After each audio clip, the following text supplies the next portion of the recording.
こんにちは、モーリーです。旅を自己投資ということで、今回は一生に一度は行ってほしい佐渡島の旅をお届けいたします。他のどこでも見たことがないとんでもない絶景に心奪われる、まさに大人の穴場旅行。ぜひ大画面で何度もゆっくりご覧くださいませ。それではどうぞ。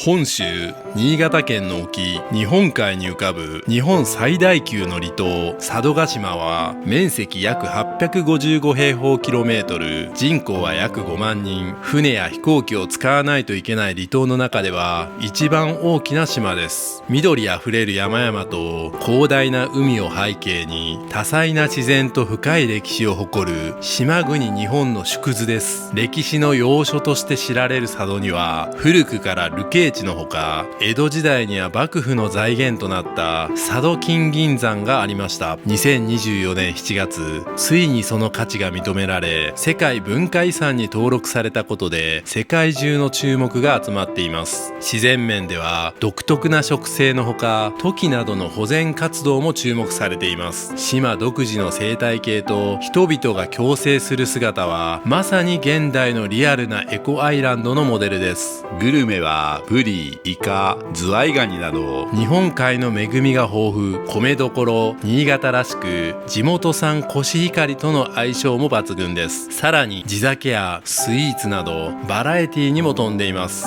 アクセスは新潟港からジェットフォイルで約1時間5分、またはカーフェリーで約2時間半、佐渡汽船が運航しており、車があれば島内の移動も快適です。心に残る大人の癒し旅をこの島で一緒に味わいましょう。こんにちは、森です。旅を自己投資ですね。私は今伊丹空港におります。7月6日の8時ですね。今日からどこに行きたいかというと、新潟の佐渡島に行きたいと思います。ここはですね、もうずっと僕も行きたくて、皆さんからもかなりリクエストいただいてたんですけども、ようやく行くことになります。で、7月がおすすめっていう風に聞いて7月に行くことにしたんですけど、これが閑散期なのか繁忙期なのかも正直分かってません。ある程度のことは調べたんですけど、どんな感じのサイズ感とか、どれぐらいの時間がかかるのかとか分かってない状態です。もう初心者気分で、もう初めてね、これから佐渡島に行くっていう方に向けて、自分も今初心者なんでお届けしたいと思います。それでは行ってきます。一応シュノーケリングができるようにでかい荷物も持ってきました。シュノーケリングも入ってます。フィンとか入ってます。じゃあ行ってきます。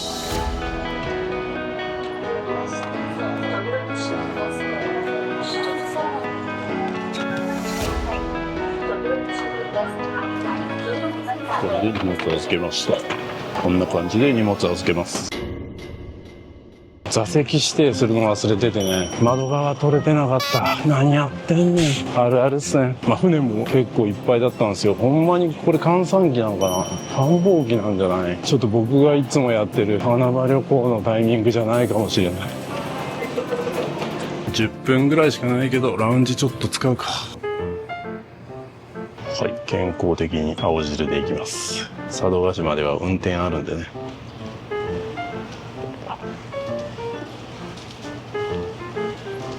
うまい。もう一杯。うまいっすよ。青汁好きっす。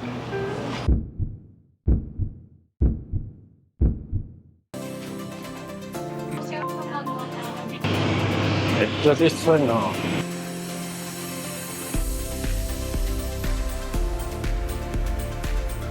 めっちゃちっちゃい。アイベックス。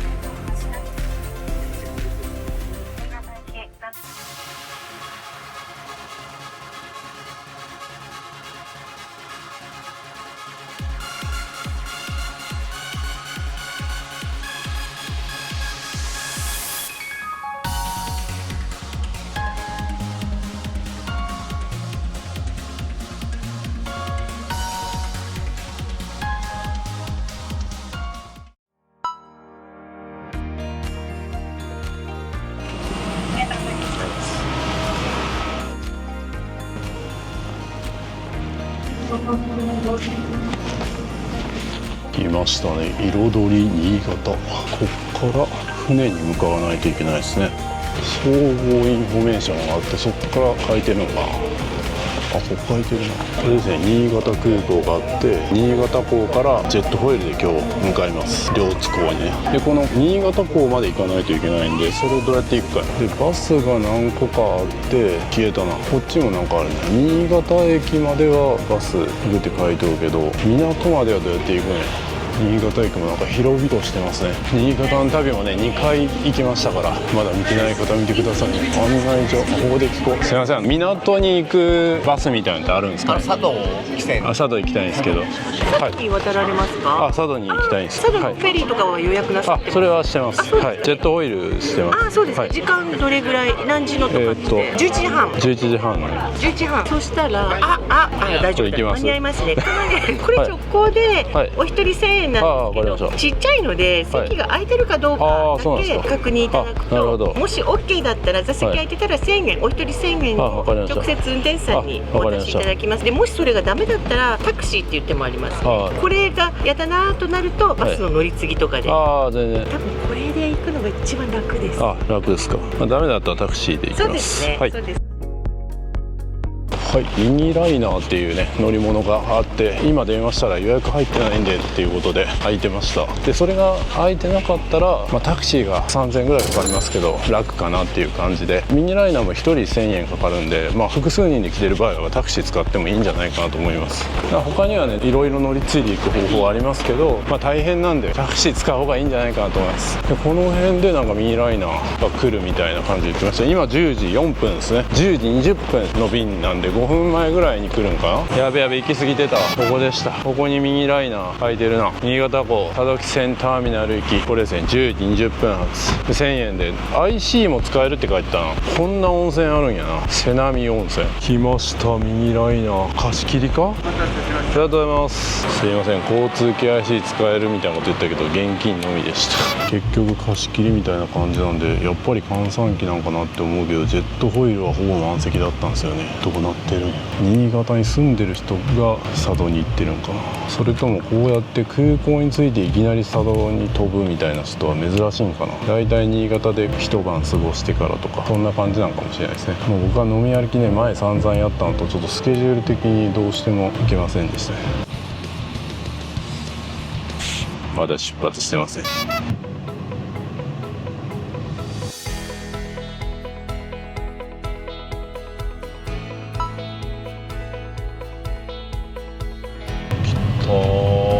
新潟港ジェットホイールとカーフェリーっていう名前なんですね。フェリーじゃなくてカーフェリーとジェットホイールの2つに分かれてるみたいです。これ会津若松とかまで行くんや。さあやってまいりましたね。ジェットホイール、カーフェリー2つあるけど、今回僕は急いで行きたいんでジェットホイールにしました。なんかすごい形のギリギリはみ出す。マイカー持ってる人は預けられる感じなんですかね。僕はもう向こうで借りることにしてます。こんなとこあるんや。そうやってまいりましたね。なかなか広いですね。広くてなんか静か。あれですね、カーフェリーとジェットホイール空席ありってなってるな。カーフェリーの方は特に空席ありとは書かないんやな。予約発見用やからここやな。 QR をかざしてください。こんな感じで QR コードを読み込みました。しばらくお待ちください。はい、こうやって往復分出ました。はい、僕が乗る便が11時半なんで、今10時45分ということで45分ぐらい時間あるな。なんかちょっと朝ごはんとかどっか食べようかな。朝ごはんとか売ってないかな。佐渡ラーメンとか、ときめき館、佐渡金山世界遺産登録。これか、新スポット。この天然杉ね行こうかなと思ったんですけど、ちょっと今回の予定的に行けなくはないんですけど、それ行ってたらもうドローン飛ばしたりとか泳いだりとかもしたいと思って、その時間がないんでちょっとこれは見送ります。皆さん行ってみてください。これはここになんかあるな。なんとみぞれがきそば販売終了。かき塩ラーメン販売終了かよ。ラーメン食おうかなと思ってたのに、まだあるな。他にもここで食べるのはいいのか。昼飯も食べたいしな。いきなり佐渡ミルクソフトとか食べるのもどうかと思うしな。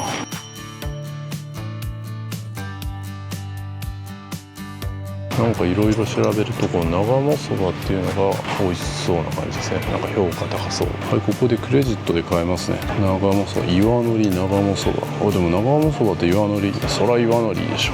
新潟名物とかってあったな。なんとかを油揚げそば。でも長松そばがなんかみんな良さそうなんでこっちにしよう。レビュー大事ですからね。ここのモニターに表示されるみたいですね。そう、長松そば来ました。うまそう。はい、それではいただきたいと思います。ちょっとなんかもう乗っていいみたいな感じで言ってるような気がするな。めっちゃ早かった、出てくるの。うん、うまいな。朝飯にぴったりやな。10時55分やけどね。うん、なんか適度なネバネバ感があってうまいな。佐渡島って海藻系有名らしいですね。だからうまいな、やっぱそこの名物食べるとうまいな。うん、ネバネバがある海藻やな。ネバネバや。僕も今日この海藻のようにネバネバでちっこい撮影していきますね。初めてこの、旅をする人に向けて。これは朝ごはんにおすすめやな。残念なお知らせなんですけど、僕なんかの動画で佐渡島に行く船でカモメになんか餌をやるみたいなシーンを見て、あれやりたいなみたいな感じで思ってたんですけど、今回僕ジェットホイールに乗っていくんで、ジェットホイールはあれないそうです。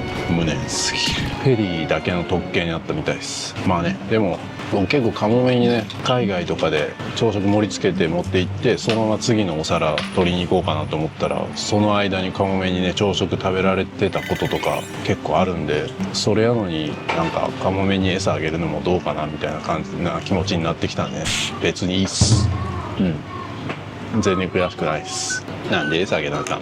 なのでジェットホイールでできるだけ早く行って、できるだけたくさん観光したいと思います。10分前から乗れるということで、今8分前になります。乗り場の方に向かいたいと思います。団体さんが結構乗ってるってことでした。それで席がなかったのか。団体さんだったら多分主要な観光スポットしか行かない気がするんで、僕とはあんまり鉢合わせない可能性もありますね。ありがとうございます。QR コードから出せんともうスマホでいいような気がするけど、こんなペラペラな紙なくしちゃいそう。帰りの分も持ってるんでね、こういうのをなくすのが僕ですからね。だから今回は新型キルックのこの内側の透明なところに入れています。これでなくすことがないですね。ジェットホイールに入れてます。あ、こっちのジェットホイールでした。さっきのは違うやつやな。で、このチケットには座席を書いてるんで、それも見ないといけないですね。荷物どこ置いたんやね。あ、ここにある。あ、塗って。はい、ありがとうございます。はい、一番後ろの席を通りました。飛行機みたいですね。なんか、まさか飛行機のメーカーが作ってるだけある。おー、すごい音がしてきた。来てるよ、来てるよ。来てますね。なんか期待しちゃいますよね。皆さんは何を期待しますか？飛びそうやな。動き出した、動き出した。あ、こっちだも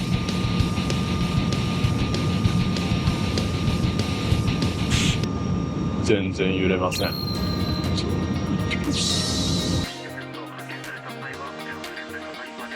さあ出発しましたね。今回佐渡島初めてですが、どんな旅になるでしょうか。佐渡島はね、チャット GPT で調べてみると、新潟県に属する日本海最大の島で、面積は約855平方キロメートルと、東京23区の約 1.4 倍の広さを誇るんですね。新潟県佐渡市、人口は約5万人、年々減少傾向ということですね。日本海特有の四季がはっきりした気候と、冬は雪も降るが豪雪地帯ではないと。なんかこのね、佐渡島が新潟駅周辺とかのね、雪の量を減らしているみたいな話もありましたね。佐渡は古くから流刑の地として知られていますと、日蓮聖人、弱み、順徳天皇などが配流され、多くの文化人や宗教家の足跡が残る島ですと。また江戸時代には佐渡金山が幕府直轄の鉱山として栄え、日本最大の金銀産出地として日本経済を支えましたと。金山関連施設は現在世界遺産候補にもなっている。いや、世界遺産になったんじゃないかな。佐渡金山とかトキの森公園、尖閣湾、大野亀とか、いろいろありますね。グルメもいろいろありそうですね。で、アクセスはですね、この新潟号から僕は今回乗っているジェットホイールが1時間5分で、カーフェリーだと2時間半かかるみたいですね。楽しみです。一体どんな旅になるのか。結構人は乗ってますね。全く揺れません。結構ジェットホイールのが冷房が効いて寒かったですね。ちょっと1枚羽織るもの持って行ってもいいかもしれません。ブランケットみたいなのがありますね。人多いな。閑散期なんかほんまに。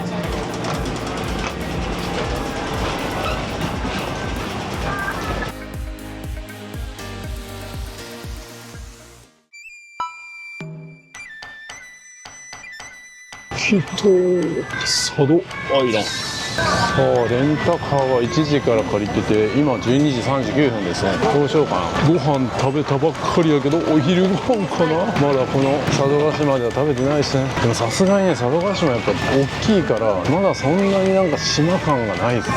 なんか離島に来た感があんまり今のところ感じられない。いやとにかく人多いなって感じ。エスカレーターまであるぞ。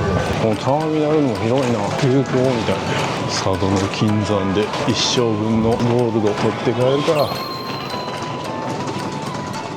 なんかシータウン佐渡っていうショッピングモールまであるやん。いきなりなんという都会。ショッピングモールがある。島感が今までで一番ないかもしれない。なんというかつてこんな島あったか。すごいな。船を降りてこんないきなりショッピングモールがあった島は僕は今まで一回も行ったことないな。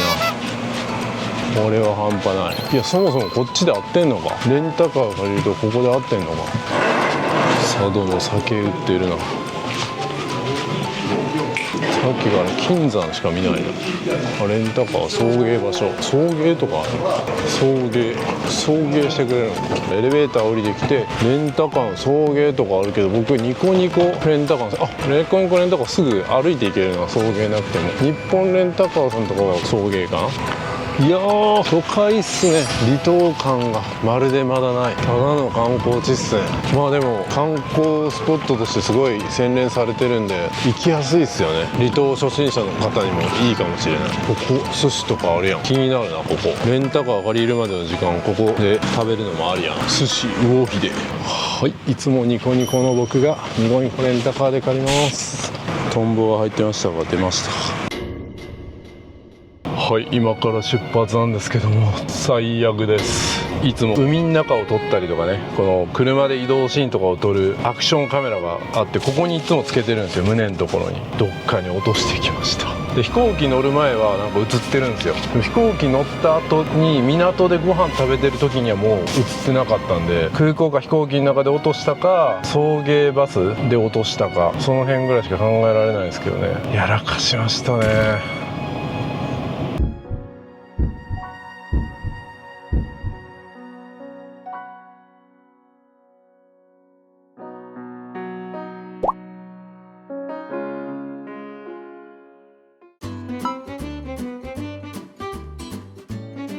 はい、それではまずお昼ご飯をこの喜んでというところで食べたいなと思います。ランチ14時までは30分。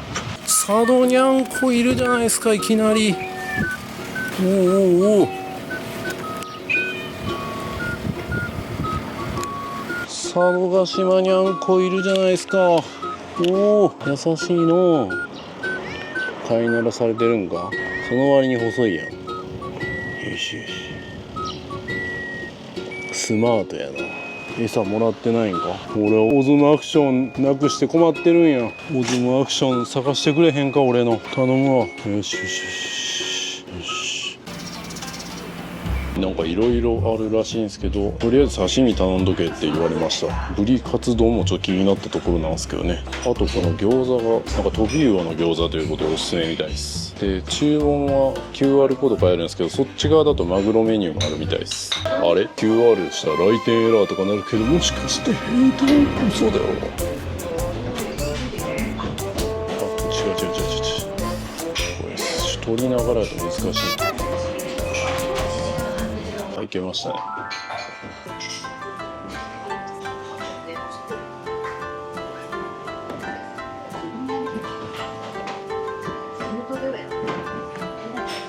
こちらマグロ、ブリ、こちらがマダイ、サバ、カレー、クロソイ、キジハタ。ありがとうございます。喜んで。ボリューム満点や。もう港で食べたことは忘れました。これがトビウオの餃子。このお店にしかないそうです。はい、ちょっともう1時56分やべえみたい。ちょうどさっきね、空港に電話したら、空港というか ANA に電話したら飛行機の中に落としてたみたいです。分かった。ても今から送ってもらおうと思ってあさってになるって言われて、もう今日の便終わっちゃったみたいだからもうこの旅では使えないんで、電気屋さんがねあるんですよ。やっぱり大きな島なんで普通に電気屋さんあるんですよ。ヤマダ電機とか上信とか。だからいつも僕が使ってる機材は売ってないですけど GoPro は売ってたんで、ちょっといつもより品質は落ちるけどレンズがつけれないで GoPro を買って対応したいと思います。よかった、お金で解決できる。それほど助かるものはない。ちょっとみんなお客さんいないんでもう早く食べます。いただきます。まずマグロからですね。すごいボリュームやな。これどうなってまうねん今回の旅。うわ、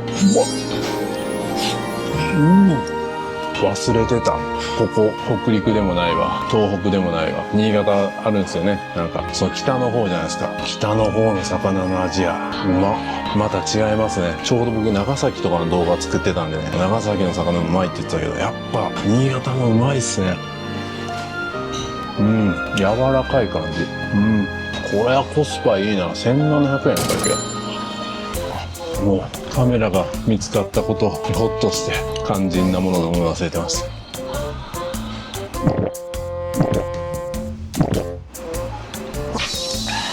もう今日撮影終わりてえけどな、ほんま GoPro 買わずに。それぐらいのギブンスはもうオズマアクション見つかったからもうハッピーエンドでええんちゃうん。これもまだ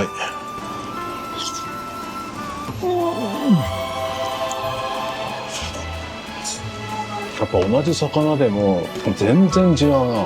マダイの味じゃないよ、今まで僕が食べてきた。すんごい柔らかい。人間も一緒っすね。同じ人間なはずなのに育ってる環境でも全然違う人間になってしまう。めちゃめちゃ賢い人になることもあれば悪どい人になる場合もある。腹黒い人になる場合もある。ここのお店は腹黒店ですけどね。腹黒店じゃないですけど。じゃあいただきます。話は飛び魚ですね。飛び魚の餃子、ここしかないやつ。肉汁が飛び出した。うまい。これは楽しみですね。1軒目からこのクオリティ。黒ソイいただきます。結構なんかどの魚も味が似てるっちゃ似てる気がするな。何が違うんやろな。やっぱりこう潮の流れとか海水の温度とかで変わってくるんでしょうね。うまい。最高すぎる。ここは押せる。ここは押せるけど時間も押してます。やべえ。お店でたら準備中でした。当たり前。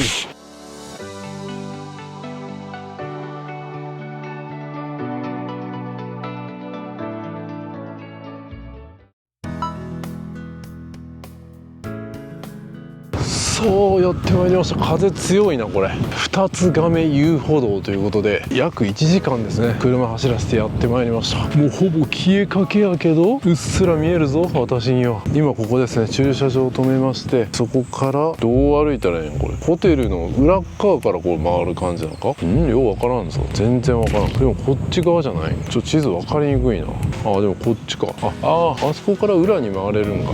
そういうこと。ちゃんと看板書いてくれてますね。二つ亀。こっからもなんか見えるんかな。おお、ナイスビュー。来た。島っぽいですね。でもさっきの景色のために1時間来たって言ったらちょっとどうなんみたいな感じなんでね。二つ亀来た。あれか、あれが亀なんか。これはなかなかのビューやぞ。亀みたい。これはなかなか。トンビが。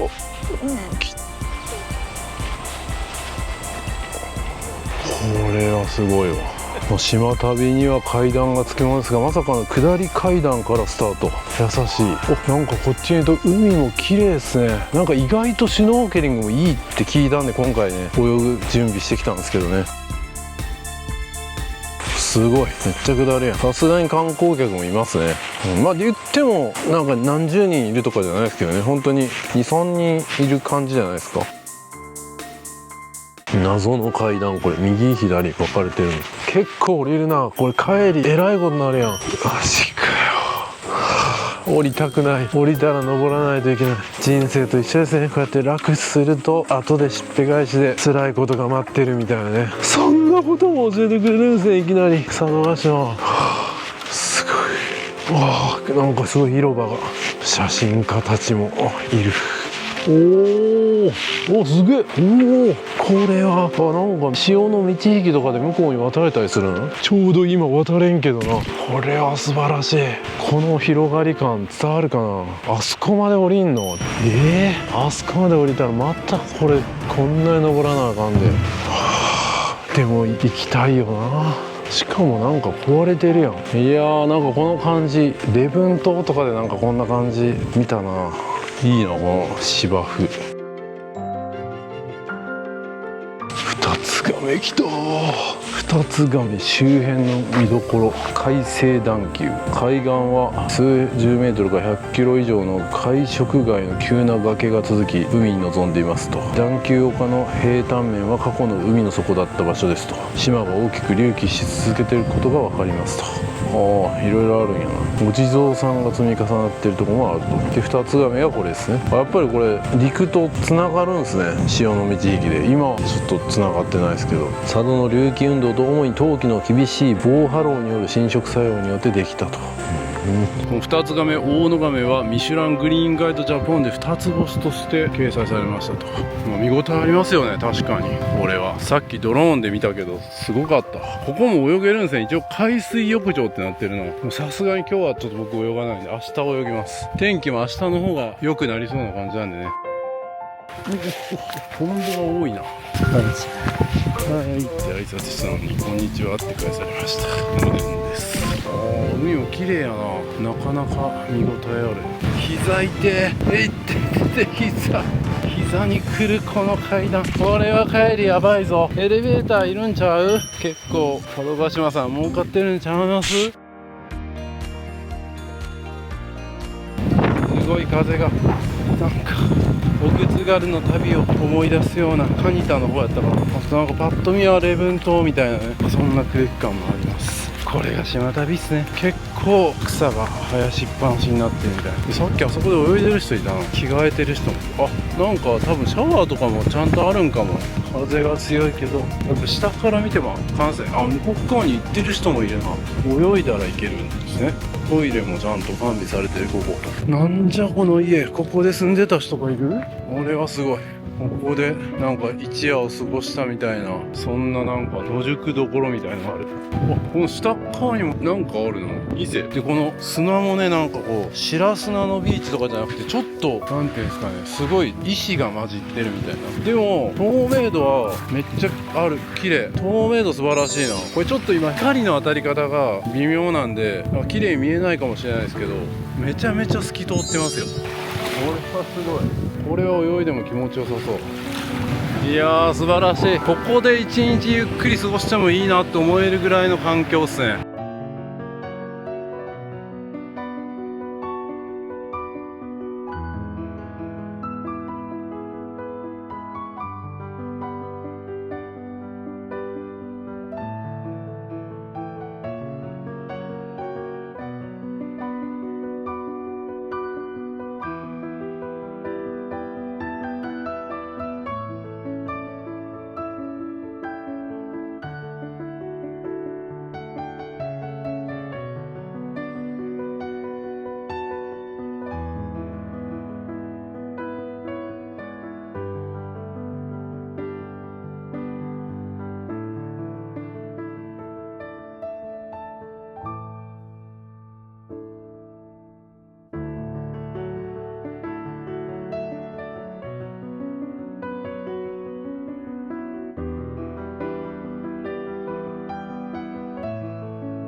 いったー。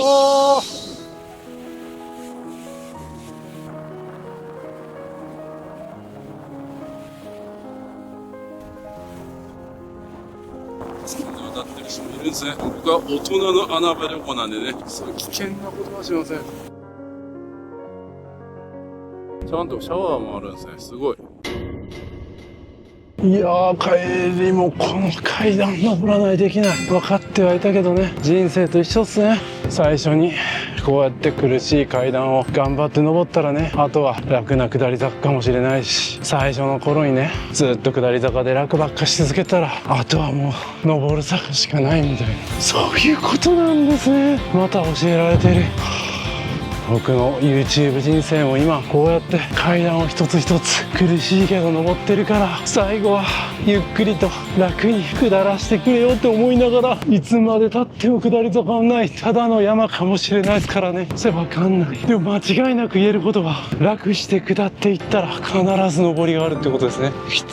きつすぎる。しかしナイスビュー。人生もナイスビューしていきたいですね。そのためにはやっぱ登っていかないといけない。楽して下っていくばっかりだとトンネルに入ってしまうだけとか埋もれてしまうだけですね。なんてうまい例えなんや。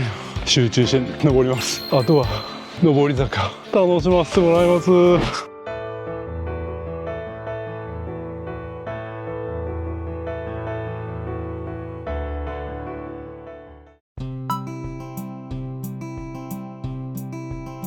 はい、やってまいりました。大野亀と肝臓の群落っていうんですね。で、大野亀は海抜167メートル、波打ち際から頂上まで1枚の岩からなる巨大な素粒玄武岩の貫入岩です。亀は神、アイヌ語のカムエに通ずる神聖な島を意味し、頂上の前方寺石塔は航海の安全を守る竜神として信仰されてきましたと。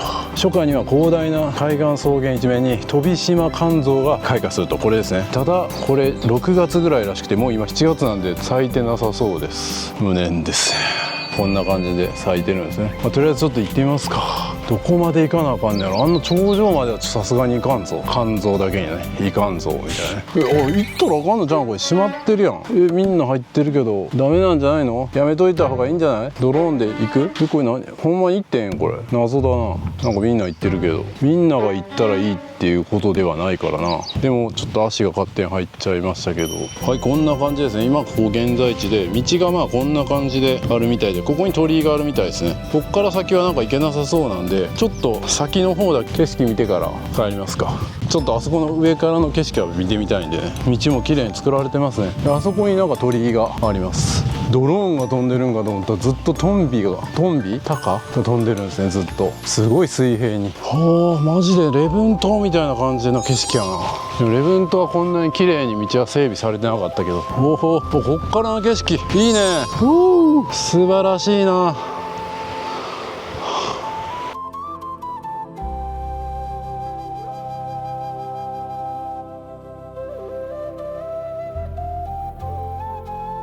なんと一部肝臓が咲いてるぞ。後でドローンでズームして撮ってみるか。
津宝大明神。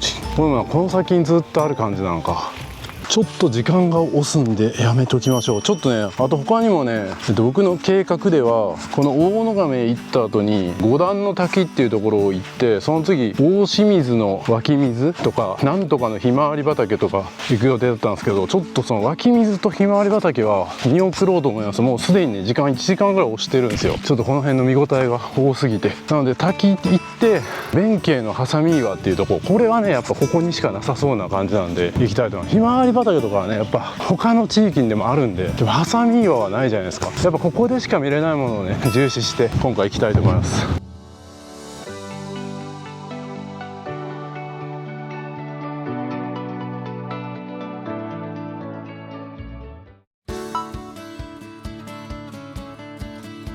さあ晴れてきましたね。そして滝が見えてきた。ここはなんか駐車場とかもないんで、さっと止めてさっと撮るみたいな感じになりそう。すごいな、こんな道の途中にいきなりこんな滝が現れるんや。これは素晴らしい。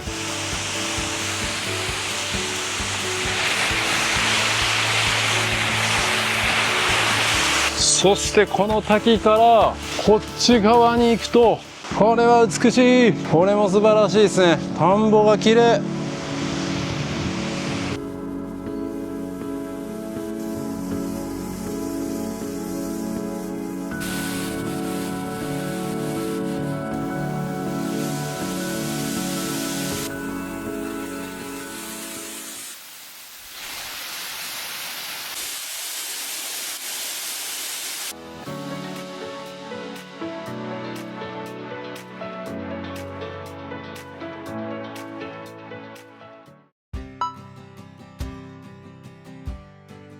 はい、今もう5時35分でちょっと宿のねチェックインの時間を過ぎてしまってるんですけど、連絡してなんとか送らせてもらいました。でここがなんかハサミ岩っていうところなんですけど、どうなってんのよこれ。ハサミ岩どこにある？弁慶のハサミ岩ってとこで、なんか間に岩が挟まってるところがあるらしくて、これはお墓？ここはなんかお墓みたいなのがあるみたいですね。相川鉱山遺跡鎮め一左衛門墓地ということで、こっちかな、あそこの間っぽい気がする。ここの階段の途中に、最悪や最悪や、もう泥がめっちゃ、何これ、めっちゃ汚い水が、最悪や、汚ね。後で海で洗おう。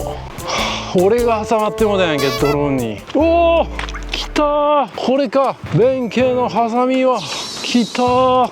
これはすごい、挟まってる、完全に挟まってますね。こんなことがあっていいんでしょうか。これはすごい、これはすごいですね。ここ通れるみたいやけど、これ通ってる時に落ちてこんやろな、なんかマリオみたいに。すごい、ここ自体がもうなんかちょっと洞窟みたいになってる。おお、これは迫力や。落ちてきそう。これ本当に運が悪かったらちょうどここにいる時に落ちてくるみたいなことになってまうよ。これはやばいで、ちょっと通るの怖いわ。でもこれ落ちてきたらさすがに YouTube もお届けできないですけどね。お、カニもいる。ここで足洗いていくけどちょっと違う、ダメだな。おお、これは迫力。おほほほほ。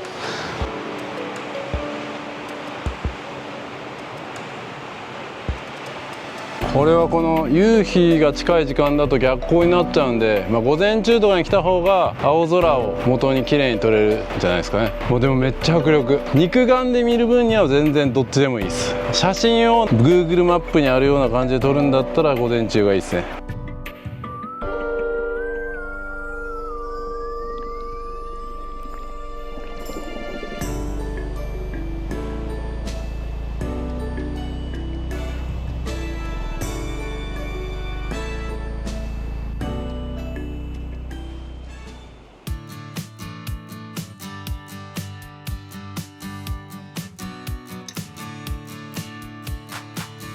はい、今本来予定にはなかったオズモアクション5 Pro を落としてしまったので、今から上信ですねに買いに行こうと思うんですけど、その結果というか、本来立ち寄らなかった中心街、住宅街のところあたりを今走っていることになります。もうこの辺まで来るともう島感ないっすね。普通に街エネオスあるし、ケイバックあるしね。なんやねんケイバック。軽自動車専門中古車店でした。だからケイバックか。なんか鈴木とかもあるし、朝日生命朝日生命ワークマンもありますね。そういえばワークマンのどっかの店舗さんのなんか店長みたいな人から頑張ってくださいって来ましたね。そんなん送って大丈夫なんかなって思いながら見てしまいました。モスバーガーもあるやん。対馬と一緒や。日産もある。弁慶、あ、この寿司屋なんか気になってたよな。多分この辺の寿司屋さんじゃない。ホンダもある。車、カーディーラーめっちゃあるんやな。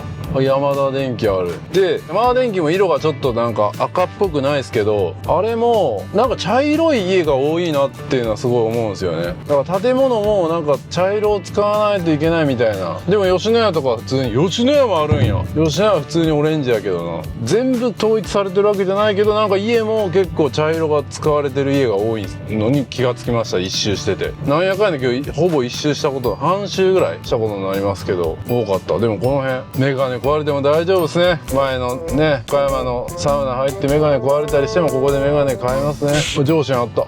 ツタヤとかもあるやん。タリーズコーヒーとか。なんでもあるな。なんと電話で聞いた時はないって言ってたのに、ちゃんと僕が使ってるやつありました。よかった。しかも昨日ぐらいからセールやってるんで、そのセール価格で買えた。不幸中の幸い。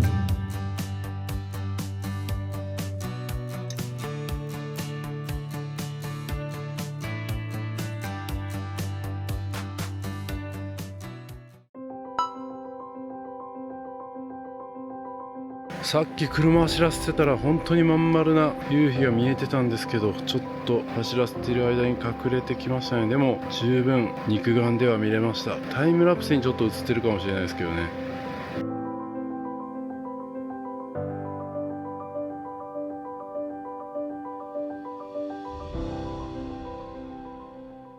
ここは相川金銀山エリアっていうのかな、長手岬っていうところですね。およそ2000万年前の大規模な陸上火山活動がもたらした火山岩類とその活動の様子、広く平らな面、隆起破色台を見ることができますと。この火山活動の時に金銀鉱床も誕生したと。見事な隆起破色台、この辺がそうなんですね。だから現在地がここで、破色台こっちの方になるんや。こっち側に歩いていくと見えるっぽいね。いや違うな、こっちか。灯台みたいなのがあるところらへん。ここの岩石とかも注目みたいな感じですね。ここもトイレがねあって、なんか至る所にちゃんとトイレとかシャワーとかが用意されてるのがこの佐渡島の特徴っすね。やっぱちゃんと観光地として整備がすごい進んでると思ったら、ここは全然そのままやんけ。こっち側もなんか道がある。もう夕日終わったしいいかなって思ったけど、いい感じやな。近く来ると見応えあるな。ヘルメットが落ちてるぞ。大丈夫か。おお、すごいすごい。うわー、これは夕日がなくてもこの光の反射が素晴らしい。ウユニ塩湖みたいなとこあるやん。そしてこれを渡っていくと、水の透明度も素晴らしいね。海藻みたいなのがいっぱいある。でこの岩ですか、すごいな。この岩とか、これが火山の、すごい。これをこう歩いて見れるんですね。すごいな。これも確かにこんな岩ないわ。うわ、しかし透明度すごっ。透明度が高すぎる。素晴らしいな。うわ、危ね危ね危な。このこいつに引っかかってはまるとこやった。ここに危ね。うわ、なかなかの美しさ。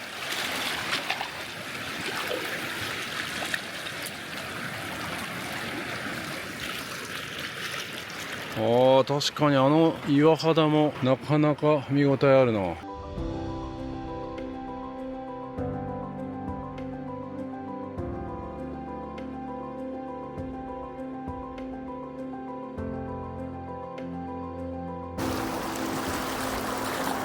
これはこのまま行ってもいいんか。こう行ってんや。すごっ。おお、いや、こんな岩は見たことないな。いろんな島行ったけど。おほー、これも見応えあるな。でもちょっと崩れそうやな。怖いよ。これは、おお、なんかため池みたいなのもある。素晴らしい。そしてこのビューです。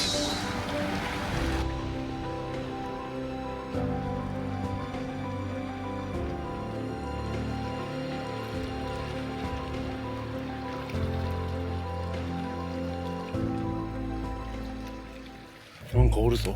なになになになに、カニか。あ、めっちゃカニおるやん。カニがいる、すげえ。おお、すごい。ここから先はなんか行けなくなってるな。崩れるんかな。うわー、しかし美しい。これはいい。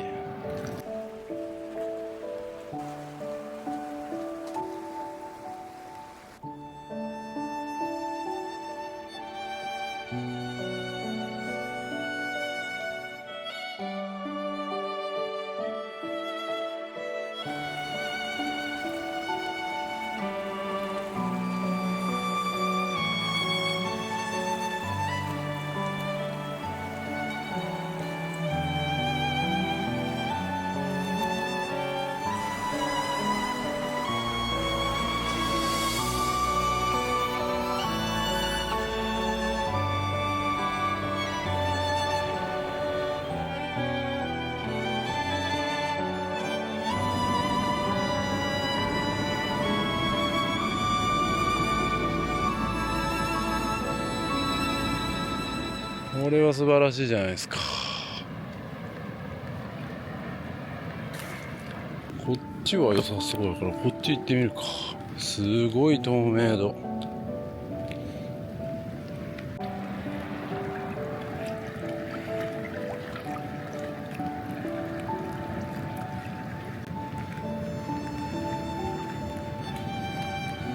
これはいいな。いや本当にね、この佐渡島車走らせてても至る所に絶景があります。普通の何もない島とかだともう景勝地にしてしまうような場所が普通に素通りしちゃうみたいな。でやっぱここぞというところは景勝地にしてるんですけど、素晴らしいですね。やっぱりこれもすごいな。この場所だけこう作ったのは何なんやろう。うわー、ここの水の中も素晴らしいな。これ昼間見たらまた違うやろな。すごい。そしてこの美しい、いやー、まん丸の夕日はね車の中でしか見られなかったからどうしたもんかなと思ったけど、美しすぎる。紫色になってきた。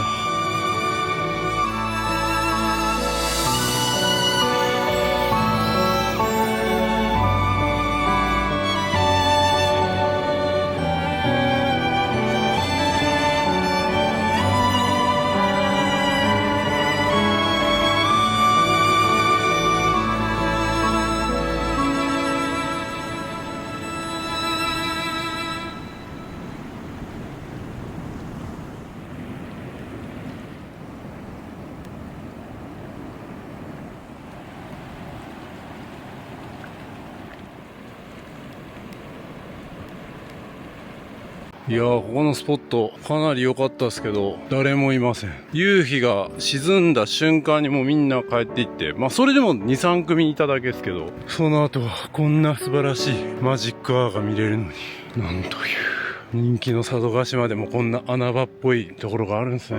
穴場じゃないのに、穴場じゃないな、穴場じゃないけど穴場な過ごし方をしてないっていうことなのかな。みんな夕日だけ見に来ても夕日終わったらささっと帰っちゃうけど、その後にお楽しみがあったっていうことですね。夕日が最後まで見れなかった、それで帰ってしまうのもいいでしょう。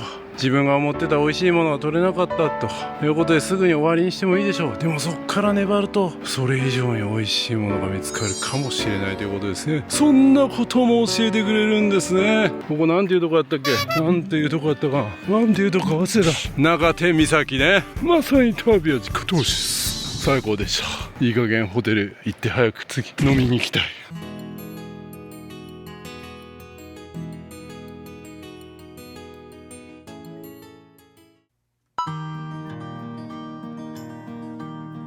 はい、車はあの辺に止めまして、この商店街の入り口っぽいところのすぐ近くにあるお宿福助というところに今日は宿泊したいと思います。まあ宿泊って言ってももう飲み歩きの拠点みたいな感じなんで、今日はちょっとリーズナブルで評価高さのところ選びました。はい、こんな感じですね。共通のキッチンみたいな感じなスペースがあって、あとは部屋はそれぞれある感じになってますね。ちょっと結構声が響くと思うんで静かに行きます。はい、今日はこの風というところですね。あ、こんな感じのシンプルで飲み歩きに全然十分ですね。ハンガーもあるし、テレビも見ないけどあるし、小型の椅子もあって、そしてベッドが2つあります。いい感じですね。で真ん中にはリモコンとかと、これなんだライト、ダウンライトもつく。これ冷蔵庫なんかな。いや違う、冷蔵庫ではなくて、冷蔵庫か。冷蔵庫やな多分これ。はい、そしてこちらですね。はい、こちらトイレとこうですね、ユニットバスになってますね。いや、飲み歩きするには十分ですね。島でこれぐらいだったら十分でしょう。清潔感あるしめっちゃ綺麗。はい、そしてボディーソープやシャンプーとトリートメントもついている。ドライヤーもありまして、ここかかってますね。ヒュージですね。ヒュージ。たまに見ますね、最近。はい、そしてベッドサイドはちゃんと電源もあるんで、必要十分ですね。最低限あるし、屋根も結構高いから広く感じますね。そう、気になる Wi-Fi の速度。25か。でも普通に仕事はできますね。爆速ではないけどな。アップロードがちょっと遅めかな。 5.3 とか。はい、それでは飲み歩き行きたいと思います。というともう8時半ぐらいなんでね、だいぶ時間過ぎちゃいましたけども、でも普通に宿の前にウェルシアとかあるんで体力は大丈夫ですよ。カラオケラブもある。なんか今日結構野球のイベントかなんかがあったらしくて、それで結構閉まってるかもみたいな。これですね、相川天領通り、こう商店街みたいになってますね。これなんか福江島みたいな感じやな。でも全然空いてる気配ないけどな。全滅じゃんこれ。ど真ん中歩いてても大丈夫なぐらい。なんかうまそうな焼き鳥屋さんが1個あったんで。でここの竹屋も本日休業ってなってる。マジかよ。物音一つせんもんな。ここも持田屋。ここなんか空いてるかもって言われたのに定休日やんけ。マジか。いや空いてそうな気がせんぞ。やばい、めっちゃシーンとしてる。大丈夫。車は止まってるけど、カラオケまで物音一つしないカラオケとかあんの？全く空いてそうにない。どないなってんの。ここは本日都合により休みます。アブリアチャクラゲ。やばいぞ。繁忙期じゃなかったのか今。日曜日やぞ。まだ8時半やぞ。マッサージもいいね。手開いてねえな。これはやばいぞ。ここはもうテナントがない。あれ、僕が行こうとしてた店はどこ？もうちょっと先か。こっちか。金福っていうね、なんか評価の高い焼き鳥屋さんがあるんで、そこなら行けるか。ちょっと待って、真っ暗やぞ。行けんのか。やばいぞこれ。今日団体さんめっちゃ来てるとか言ってへんかった？ジェットホイールほぼ満席だったぞ。みんなどこ行ったんや。あそこなんか空いてるっぽいな。オルフェーブルっていう馬いたな。最悪オルフェやな。この辺やぞ。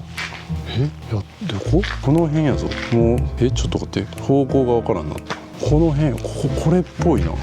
ちょっと待って、ライトつけよう。ライトをつけてみる。ここっぽいな。開店時間はなんちゃらって書いてる。ここじゃない。 Google マップではもうこの辺なんですけど、ここやっぱ金福閉まってる。すぎる。じゃあもう一つ候補やった寿司屋さん行くか。もちろんね、定休日があったことぐらい考えてますよ。いつものことですから。いやこれほんと福江島思い出すな。福江島も確か全然空いてなくて、最後の最後になんか一軒入れてくれて食べれたような気がする。はい、ちょっと出てきますよ。あれ開いてんじゃん。あそこか。こっちか。こっちですね。銀寿司。ここ行こうと思ってました。ここなら開いてる。で運が良かったらオルフェっていうとこ2軒目に行けたらいいですね。はい、銀寿司行きたいと思います。なんかもう終わりたいということで断られてしまったということは、もうオルフェに行くしかないか。いやー困りましたね。でも普通にサンセットとかを見てから来たらやっぱ8時とかなっちゃうからな、この季節。またこの恐ろしいゾーンを通ってからオルフェ行きます。ここに行くしかない。オルフェここやってますか？やってます。やってます。空いてます。空いてます。はい。ありがとうございます。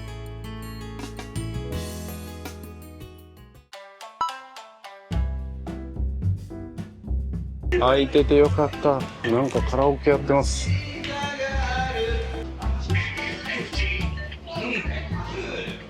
結構オーソドックスなものがありますが嬉しいですね。島ではこれが嬉しい。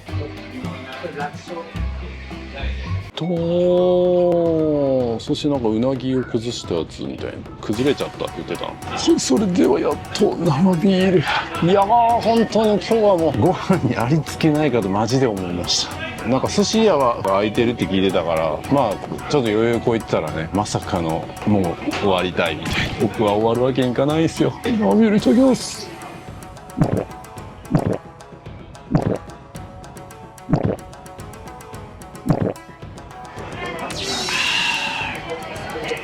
でいろいろ聞いて、ここのものを食べたいと。じゃあイゴネリとか、あとなんかイカの刺身とか、まあ刺身とかもほとんどここのものらしいんで、まあ昼も食べましたけど、だからね、飲みながら食べるっていうのはまた違いますからね。であと焼き鳥の口にもなってたんで、焼き鳥も頼みます。寿司がちょっとないんでね、寿司明日食べたい。回転寿司とかもなんかめっちゃ評価高いんで行ってみたいですね。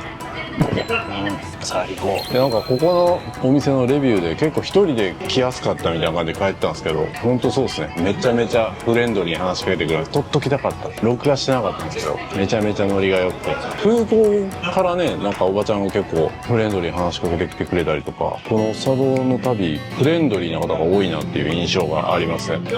佐渡のビール美味しいっすとかで言いたくなるもん、そういう空気感あります。じゃあちょっといただきますか。いや普通ね、こういう島とかに住んでなかったら今日のご飯食べれないかもしれないみたいな危機感とかないじゃないですか。それがありますからね。でしかもさっきウェルシアが10時まで空いてるって感じだったけど、もう9時やからな。この後のつまみとかもちょっと買えへん可能性出てきたら、ここでしっかり食べとかないとね。いただきます。うなぎうまい。なんかどこかがうなぎがうまいみたいなこと言われたな。それは昨日の動画か。これ関係ねえ。うまっ。佐渡のお酒も飲みたいな。今チャット GPT ね、佐渡のお酒について調べたら、なんかやっぱいろいろあって、今回ここで売ってる北雪っていうのも佐渡の酒ですね。北雪酒造山田錦 100% の北雪純米吟醸山田錦秘蔵古酒は常温は辛口みたいな書いてるけど、それはちょっとわからん。北雪なんかもわからんからな。北雪とか言ってるけど北雪とかかもしれないですからね。まあ、そういう罠が結構あるからな、地名とか。でここに書いてるのは金鶴もそうですね。金鶴も全量佐渡3米。あ、そうか、田んぼ結構あったな。米作ってますね。さすが新潟っすね。米どころ無農薬栽培に取り組む蔵。それも飲んでみたいな。金鶴。まあ金鶴って言ってるけど、これもゴールド鶴みたいな、なんか違う読み方かもしれんからな。そういう意外な感じ来るからな。金鶴とかね。うん。金鶴と、これ北雪って言うんですか。1個ずつもらえます。1個ずつ。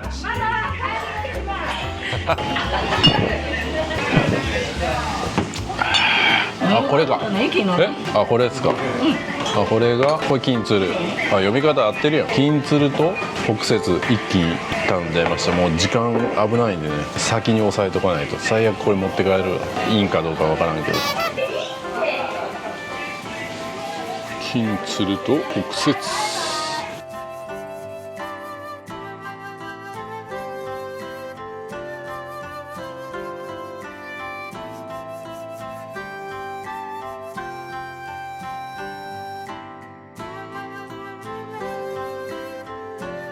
刺身きた。これはうまそうやな。マグロとマグロもいい色。イカ、ヒラメとかかな。あ、これ何ですか。これがイゴネリ。これイゴネリ。そしてこれが噂のイゴネリです。なんやイゴネリ。この醤油も新潟のやつですか。アイカンのやつ。これで刺身食べたらいい。ありがとうございます。撮影してるとなったらめっちゃなんか上品に、今まで通りの取れ高欲しいのにめっちゃ優しい声になる女性は恐ろしいですね。それではいただきます。刺身うまそうやな。日本酒と合わせる。やっぱうめえ。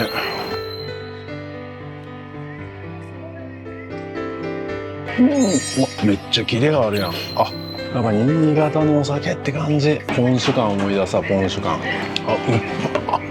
めえわ。イカもいただこう。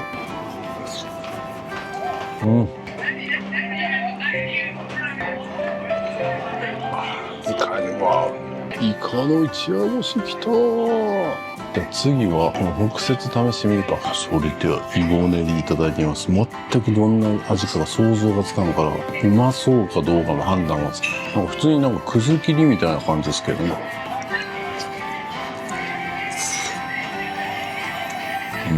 んまり味がしないぞ。これ多分醤油つけて食べるのかな。これイゴネリってどうやって食べるんですか？そのまま食べたらいいんですか？そのまま醤油か醤油かけて食べるんですね。やっぱそうでした。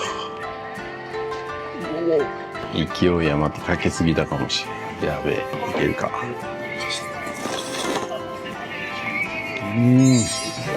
北節にも合いそう。違いがわからん。こっちの方がまろやかやな。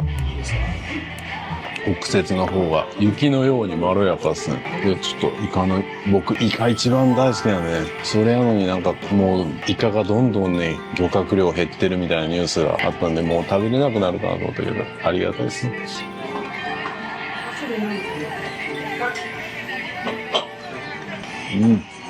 うま。まろやかやけどやっぱキレがあるな。ちょっと比べてみよう。ちょっと分からへんなったら一緒に飲まんと分から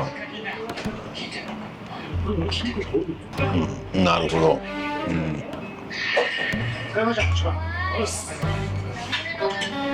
なるほど。一緒やな。マジで分からんこれ。ほぼ一緒やぞ。教えてほしい違いを。結構いろんなね日本酒飲んできて割とこっち方向かなって分かるんですけど、ほぼ一緒やぞ。焼き鳥盛り合わせきた。うまそう。そしたら焼き鳥いただきます。焼き鳥ダイエット。軟骨。うまっ。これ食べるとなんかハイボールとか食べたくなるな。焼き鳥は安定ですね。やっぱ魚介類がうまいですね。バイ貝とか食べたいな。フグ一夜干しとかね。メカブも気になる。ヒラメいただこう。ヒラメ青森で食べましたね。美味しかったな。こっちもうまいな。北節。北節は最後の味は一緒なんですよ。この金鶴と最初だけ一瞬まろやかな感じする。そういう人いますよね。最初だけのまろやかな感じな人って結局一緒やんみたいな。似てますね。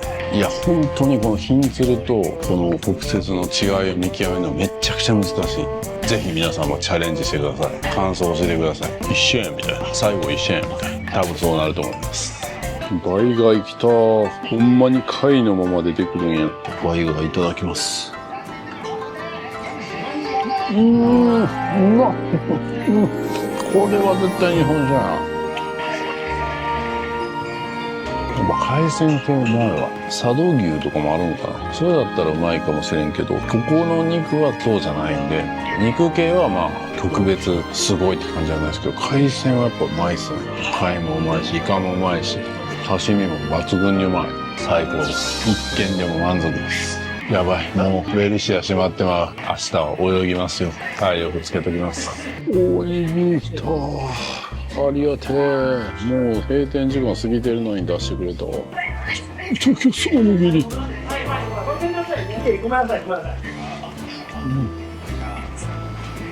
あ、これでお願いします。現金払いです。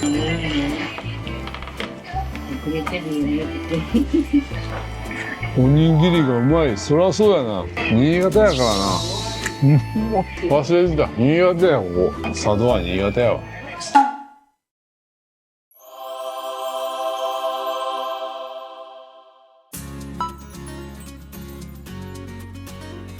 はい、これをここに置いてチェックアウトです。ありがとうございましょう。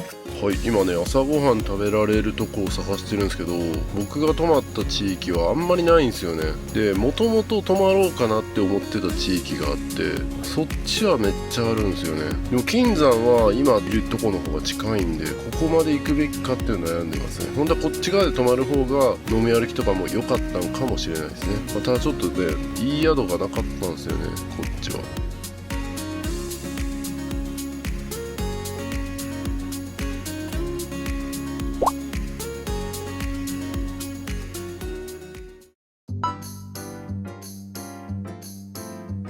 はい、結局ねもう一つの集落という言い方をしていいのか分かんないですけど、そっち側に来ました。でこっちのラルゴっていう喫茶店、ここでモーニングやってるみたいなんで、ここで食べたいと思います。でちょっとね街並みもなかなかこっちもいい感じですね。こんな感じでなんかシンプルな街並みというか、看板もなんかあんまり派手すぎないみたいなね、いい感じです。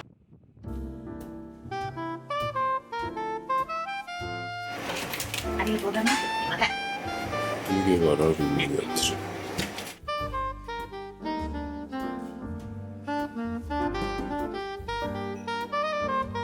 はい、こんな感じのメニューで、もうなんかお店の中もすごい昭和な感じでめっちゃいい感じ。ミュージック&コーヒーって書いてるけど音楽はかかってません。なんかいろいろコーヒーの種類もめっちゃありますね。ラルオブレンドとかあります。めっちゃいろいろ種類あって、喫茶店のプリンとかうまそう。めっちゃ渋い感じかと思ったら急に一度飲むと病みつきになる女王とかって、カレーもあるんか。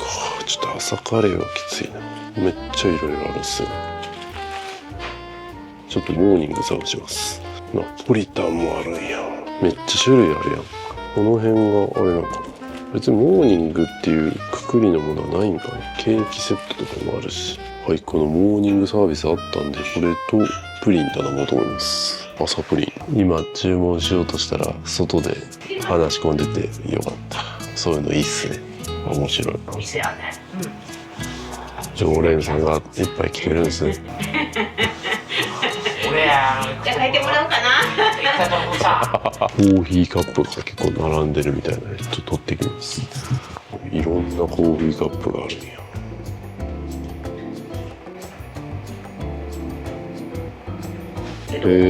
店のカップもあります。だからこれが飲みたいですって言ってくれれば、はい、マイカップ以外だったらそれで使えます。今コーヒーっておっしゃったんですけど、なんか使いたいのあります。その人専用の。じゃあここにずっと来たらっていうか52年やってて、最初の8年ぐらいは専用のカップ選んでもらってたんですけど、買ってもらってたんですけど、この喫茶店は52年続いてて、当時は自分専用のカップみたいなのを買ってもらって、なんかそれをここだけで使うみたいなことをしてたみたいなんですよ。でその名残が残ってて、まだその頃のお客さんもいるということで素晴らしいですね。でホットコーヒー頼んだらカップをなんか選んでくれたりとか、自分でこれがいいって選べるみたいです。僕はアイスコーヒーにしたんで、アイスコーヒーはアイスコーヒーでなんか面白い氷が入ってくるらしいんで楽しみです。きっとアイスコーヒー熊の氷までついてくる。素晴らしい。さあこれがモーニング卵サンドかな。これサラダとかついてる。嬉しい。音楽鳴り出したな。お客さんもちょっと増えてきたんでね。アイスコーヒー最近僕朝の目覚めの一杯とかって言ってオレンジジュースとか飲むのやめたんでね。なんでやめたかというとピボットで言ってたからです。肝臓に悪いって。ブラックコーヒーはいいらしいです。いいというか別に大丈夫みたいな。水、お茶、炭酸水、コーヒー、オレンジジュースが一番そのなんかダメみたいですね。果物のジュースで果物そのままで食べるといいんですけど、ジュースにするとなんかやっぱ吸収するのが早いからよろしくないみたいな。でもリンゴジュースとかはまだマシみたいですね。トマトジュースもいいみたいな。いろいろあるんですね。それはなんかドリンクのスポンサーの関係で表ではなかなか言えなかったみたいな。でも僕もこれもしかしたらもうスポンサー僕も入ってるかもしれないんで、その場合はもうこの話も出ないですけどね。今のうちですね。じゃあコーヒーいただきます。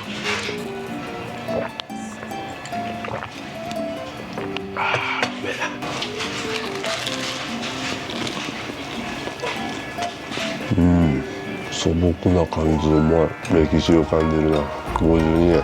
今日は歴史を感じることばっかするかな。この後金山行くし、金山行く体力蓄えとかないといけない。最高。じゃああとはプリンまで楽しませてもらいます。ちょっとプリンの頃になったらもう一度現れます。プリンきた。うまそう。昭和感満載やな。ほい、戻ってきました。戻ってきましたよ。プリン食べます。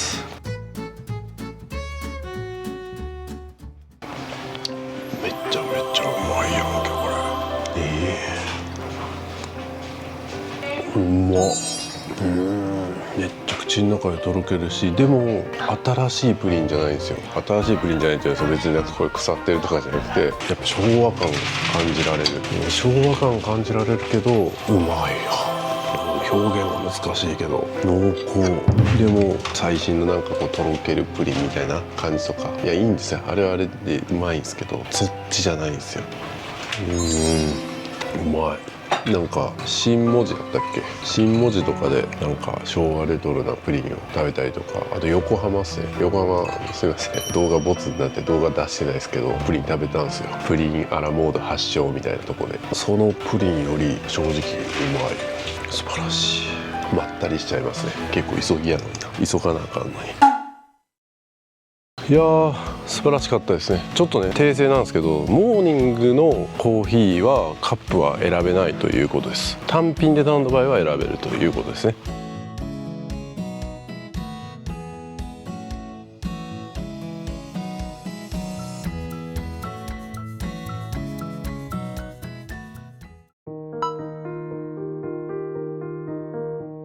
さあやってまいりました。なんかすごいの見えてますけど、国史跡国史跡、北沢冬選考場跡みたいな、なんか難しい漢字が並んでますけど、ちょっといろいろここ知っていきましょう。なんかカフェみたいなのがある。北沢川、ここはやっぱ人気観光スポットなんか、観光バスも2台ぐらいも来てますね。でこの近くに一番有名な金山もあるんで、この後鉢合わせる可能性もありますね。すごい。あ、めっちゃ観光客いる。これはすごいな。向こう側は向こう側でなんかすごい曲線美が美しい。これはすごいですね。これなんなんやそもそも。ちょっとチャット GPT 調べるか。なかなか観光客がいるところを撮るのも難しいぐらい、何かしら誰かが立ってるってことなんですけど、ここは読み方は北沢冬選考場跡っていうところですね。現在は佐渡金銀山遺跡の一部で、1938年に完成し、1952年の佐渡金山の縮小まで稼働していた東洋一とも言われた冬選考場ですと。冬選考法は細かく砕いた鉱石を薬剤と水で膨らませて貴金属粒子を分離する方法で、当初は銅で使用されていましたが、日本で初めて金銀にも応用されましたと。処理能力は月間5万トン以上と、当時の日本でも突出した規模を誇っていましたと。階段状のコンクリート構造や巨大な円形のシックな、あれかな、あれのことかな、あれがシックななど工場跡がそのまま残されており、自然と融合した壮大な廃墟美が佐渡のラピュタとして人気ですって書いてる。ライトアップもするんや。ライトアップはいるんかな。へえ、こんな施設で金と銀を作ったりしてた。お、はい、円のものも見に行きましょうか。結構この施設はアジサイが結構咲いてますね。これが円形のやつですね。素晴らしい。こんな施設があったんですね。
はい、やってまいりました。多分普通の佐渡島観光だったら一番のメインどころじゃないですかね、この佐渡金山。今ここですね。でちょっとおさらいしておきましょう。で昨日はここですね、この両津港に着きまして、でここからこの辺でご飯食べて、でそこからずーっと上がっていきました。はい、ずーっと上がっていって、この2つ亀ですね、2つ亀大野亀って見ましたね。でそこからこっち側ですね、こっち側ずーっと降りていって、あとはなんか見ましたね、挟まれてる岩とか滝とか見ましたね。でこのままずっと降りていってこの辺に宿泊しました。でさっき朝ごはんをこっち側ですね、この辺に朝ごはん食べに行って、で昨日上信で買い物したと思うんですけど、それが多分この辺ですね、この辺だった、この辺かな、この辺が多分すごい栄えてる部分ですね。で今日金山行ってから、この辺でご飯食べて、でこっちですね、こっち側のどこだったかな、この辺でちょっと泳ごうかなと思ってます。この辺で泳いで、宿泊はこの両津港の近くに宿泊しようと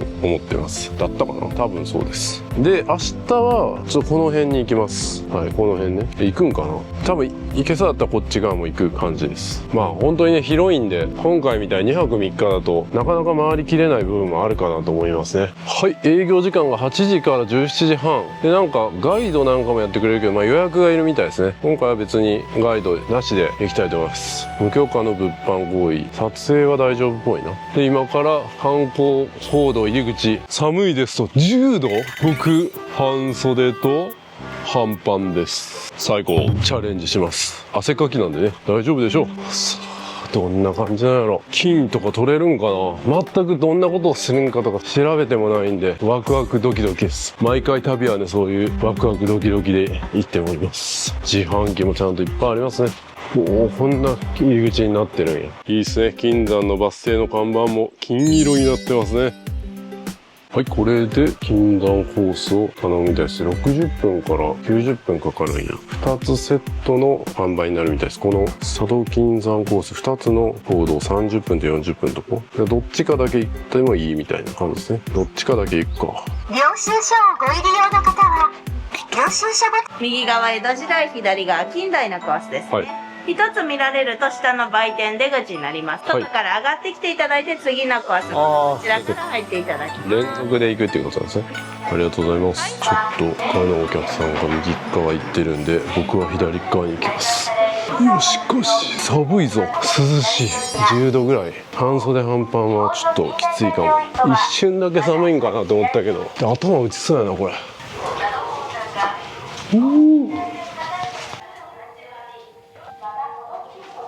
はい、低照度モードに切り替えました。本当これカメラに集中してるとちょっと頭打ちそうやな。昔の人はだからそこまで身長高い人が多くなかったんかな、そういう感じかも。これを掘っていったんでしょ、半端ないな。全部僕スルーしていってるけど、なんかめっちゃいろいろ説明書いてくれてるんですね。でもちょっと時間ありませんので、皆さんご自身でお確かめください。僕はね、観光スポットを1から10まで見せるんではなくて、皆さんに来ていただくためのきっかけになればなと思って撮ってるんで、全部見せるわけじゃないですよ。あ、こんな感じだったら行ってみたいみたいな、そういう感じでね思っていただければ。金脈はね与えられるもんじゃなくて自分で掘り当てるもんですね。そんなことも教えてくれるんですね。どっちやこれ。おい、いきなりどっちかわからんぞ。こっちかなんか閉じられてる方行ってみたいな。あ、お酒を熟成してるんや。金山でこう熟成させるみたいな。なるほどな、価値出るよなこれ。あ、昨日飲んだ北雪とかも膜がかけられてる。いや確かにうまいなこのブランディングね。普通の冷蔵庫と変わんないかもしれないけど、この金山に入れたっていうのがまたいいですね。あ、見逃すところでした。ここに書いてますね。小畑酒造、小畑酒造、北雪酒造。昨日飲みましたね、北雪酒造。小畑酒造も飲んだんかな昨日。はい、もたもたしてるとちょっと次の人も来だしたんで急いでいきたいと思います。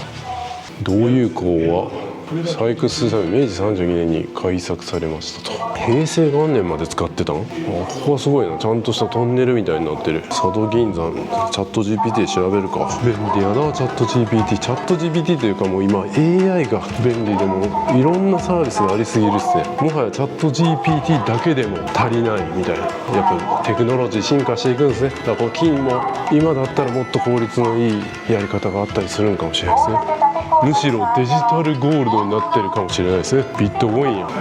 どっち順路左からどっちこと左も右も順路往復どっちから行ったらいいんや。こっちから行ったらいいんかな。あ、やばい、チャット GPT 調べようと思ったけど電波ねえよここ。調べられん。調べてから来たらよかった。でもなんか Wi-Fi 書いてたな、どっかに。しまった。 Wi-Fi つないどきゃよかった。よし Wi-Fi つなげた。 Wi-Fi つなげたからいける。あ、来た。チャット GPT 一瞬で来た。はい、じゃあこっちで佐渡金山。調べられてなかった。新潟県佐渡島相川にある佐渡金山は江戸時代から昭和まで約400年間にわたり金や銀を産出していた日本最大級の鉱山跡ですと。最盛期には国内産金の約8で止まってる。早くしてくれ。 Wi-Fi がここ。Wi-Fi 自体もここもう届かん奥の方やからやばい。 Wi-Fi つないだのにここでも電波が。ちょっと後ほど呼びますね。ここに来ました。なんやここ。ああいう感じで撮ってたんや。どういうの割れ戸。手掘りで採掘され山が割れたようになったですね。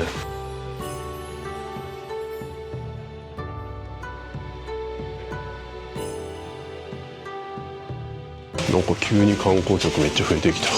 今昼の12時なんでみんなご飯行ってて空いてるかなと思ったのに。チャット GPT 復活した。もう一回言い直しますね。佐渡金山は江戸時代から昭和まで約400年間にわたり金や銀を産出していた日本最大級の鉱山跡ですと。最盛期には国内産金の約8割を担い日本の金庫とも称されましたと。現在は国の史跡として保存され講堂や精錬所跡などが観光地として整備されていますと。1601年山田勘助が金庫を発見と。かっこいいですね。で江戸時代初期に幕府直轄の佐渡奉公所が置かれ徳川財政を支える基盤に。で近代化フランスやドイツの技術を導入し蒸気機構や浮遊線香なども導入で1989年正式に閉山。最終採掘量金78トン銀2300トン取ったみたいですね。なんで閉山したんやろ。世界遺産の候補になってんの。まだ決まってないの。でチャット GPT になぜこの佐渡金山が1989年に閉山したのかっていうのを聞いてみると、採掘できる金の埋蔵量が減少したためと。1601年の発見から約400年間の中で採掘は続きましたが20世紀後半には高品位な金鉱脈がほぼ掘り尽くされたと言われていますと。掘れば掘るほど深くなり採掘コストが増加し効率が悪化しましたと。だからあるのはあるんでしょうね。でもやっぱり採算合わないみたいな。で金価格の低迷と世界市場の影響と金の国際価格が1970年から1980年は低い水準にあり採算が取りづらくなる。ということは今めっちゃ金上がってるからまだやったらいいんじゃないの。実はそんな計画もあるんじゃないの。安価な海外産金の流通も増え国際競争力を失ったとされています。なるほどな。設備の老朽化と安全対策コストの増大と。結論で言うとコストが合わないということですね。僕の YouTube もそうですね。今はまだ採算取れてるけど旅行行けば行くほど赤字になるとかあったらもう YouTube をやめないといけないんでね。だから皆さんお願いしますね。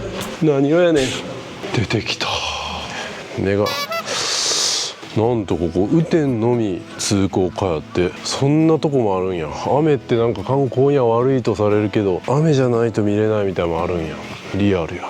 いや大変な仕事でしょうね。その鉱山では僕はなんか何でしたっけ、軍艦島長崎のそれでなんかちょろっと学びましたけど本当に大変な仕事やしなんか結構やっぱ肺の病気になるみたいなね感じで言ってましたよね。林鉱山とこういう金山ではまた違うんかもしれないですけどここに分かりやすい図がありますね。金山のこう右左最初に選ぶところで最初こっち行こうと思ったけどこっち行ったんですね。でなんか右左どっちやねんみたいなで右にお酒やってるとこがあってここでもまた右左どっちやねんみたいな感じでこっちでトロッコのなんか見ましたね。でこっち戻ってきて今出てきてこう機械工場とかあってで雨の日だけここ通れるみたいな、これどうなってんだ。ショートカットできるってことなのかな。でこっからこっちに行ったりとか絶景ポイントはね行かないといけないかな。でこっちが通って帰ってくるみたいな感じか。で反対側だとこういう感じか。はい、どういうの割といや涼しかったけどやっぱ外出ると暑いな。でも大丈夫じゃない。暑がりの人は別に余裕でした。どこまで歩くんこれこそトロッコで連れて行ってほしいな。ここからちょっと道が砂利道になる。マジかよ。こんな登山聞いてないぞ。楽しくなんか金を取る体験とかするんじゃないの。でちょっと取れた金持って帰れるとかそういうんじゃないんや。さあ分かれ道来たぞ。立ち入り禁止ってなってる。こっちか。おお、なんか急にこんな景色どっかでも見たな。宮崎かな、いや長野かな。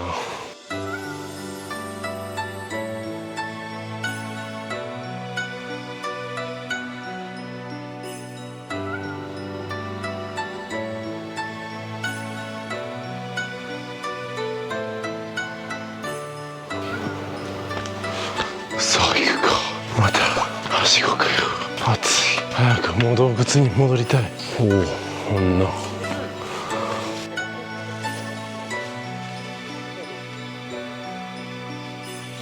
お、なんかすごい景色が一瞬見えたぞ。来たか。来た。なんじゃあれ。これはスケールがでか。これはすごい。これを手で掘ったんですか。すごい。深さ 100m を掘り進める間に山が割れたようになったものですと。じゃあ事故みたいな感じになったってことなのかな。すげえな。これ半端ないわ。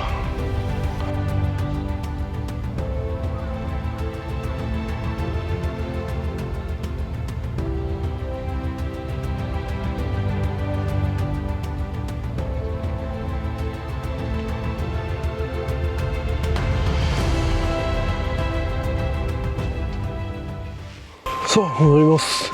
以上佐渡金山でした。いやまだあるか。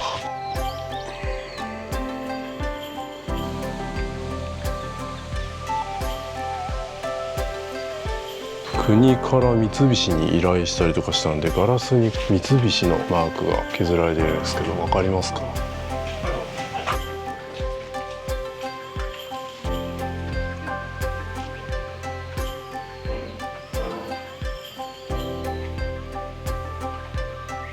割れてる。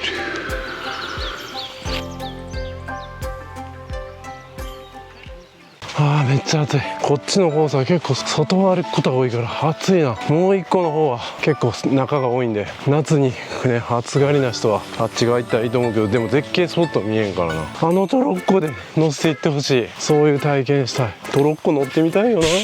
これトロッコにこうやって削った石を入れてたんや。こんな感じでこうやって入れてたんやな。で後で溶かしたりするんですか。これ気の遠くなる作業やな。でもこれも今のなんか AI の技術とか使ったらもっと効率よく見つけられたりとかしないんかな。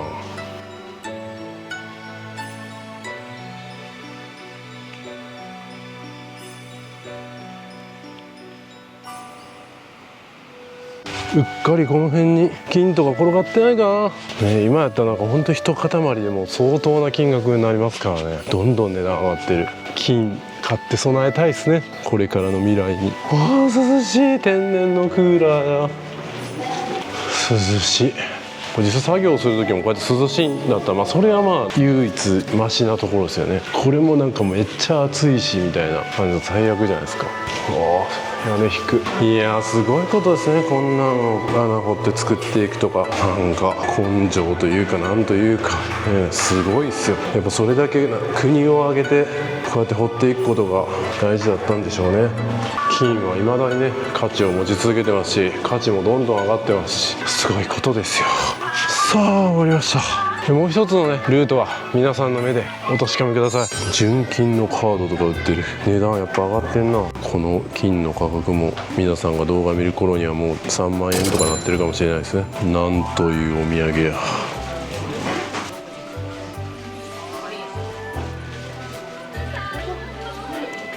お土産が面白い。みんな買いそう。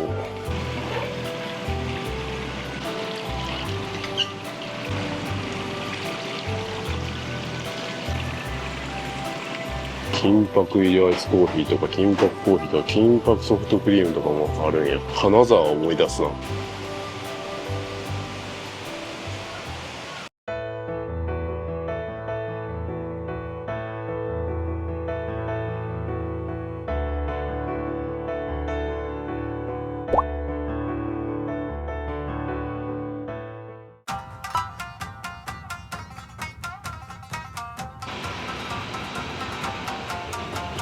はい、昨日ね寿司を食べそびれたんで、昨日のその銀寿司っていうところに行こうかなと思ったら、今日も定休日ででした。でじゃあ回転寿司でも行こうかなということで、ここが一番有名なんですよ。弁慶佐渡弁慶回転寿司とか一番有名なんですけど、一番有名なとこも嫌だなと思って、なんか近くに寿司屋丸石っていうとこが地元の人に人気ということで、そこ行こうと思ったらそこも定休日だったんで、ちょっとこの人気店行きたいと思います。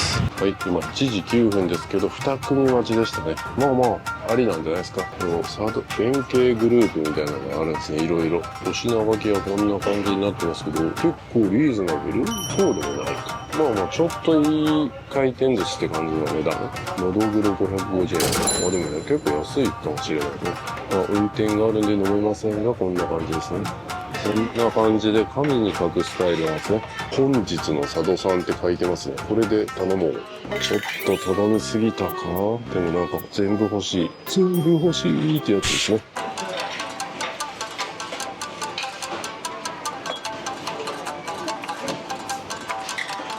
ズワイのほぐし煮です。はい、こちらがしめ鯖ですね。こちらが天然ぶり。これがアジですね。カワハギ。こちらがフグですね。頼みすぎたかな。はよ食べないと。めっちゃ来る。それではいただきます。どれからいただこう。天然ぶりからいきますか。醤油もつけなかった。醤油なんかいっぱいあるな。天然ぶりからいただきます。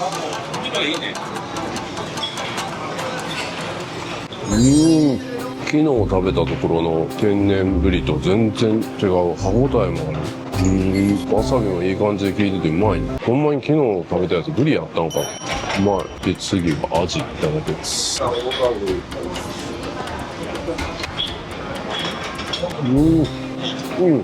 まい。臭みがない。この辺でカニ入れとくか。カニ中にほぐしに。ち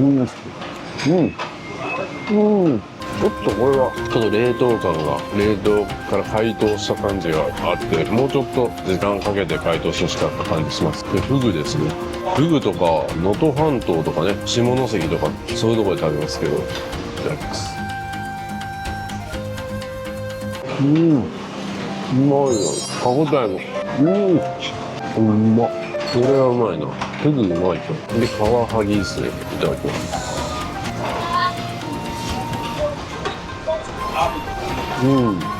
いやこれちゃんとした寿司屋さんの寿司高かったな。昨日ほんま惜しかったな。次しめ鯖。このしめ鯖は正直個人的にはあんまおすすめできない。乾いてるな。新鮮なのかちょっとわかんない。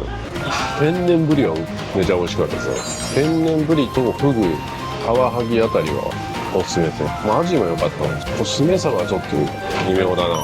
カニと。こちらがヤリイカ。こちらが佐渡サーモンですね。これがイシダイですね。はい、こちらがサザエになります。すいません、こっちがアワビでした。こっちがサザエですね。ちょうど食べ終わった時に一気に来た。はい、それではちょっと気になる佐渡サーモン。サーモンもなんかノルウェー一択やと思ってたけど結構あるんですね。青森も青森のサーモンありましたし。いただきます。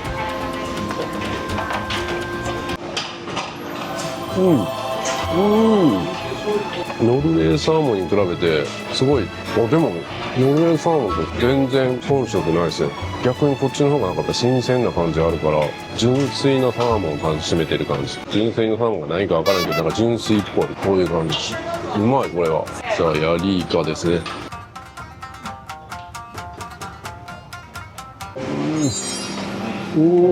わさびもいい感じに効いててうまい。アワビいただきますね。アワビやばそう。う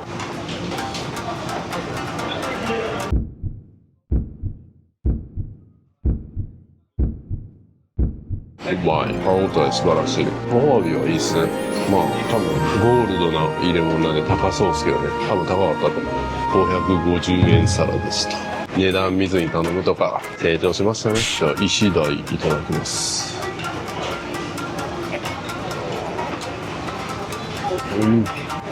わさびの効かし方が結構好きっすね。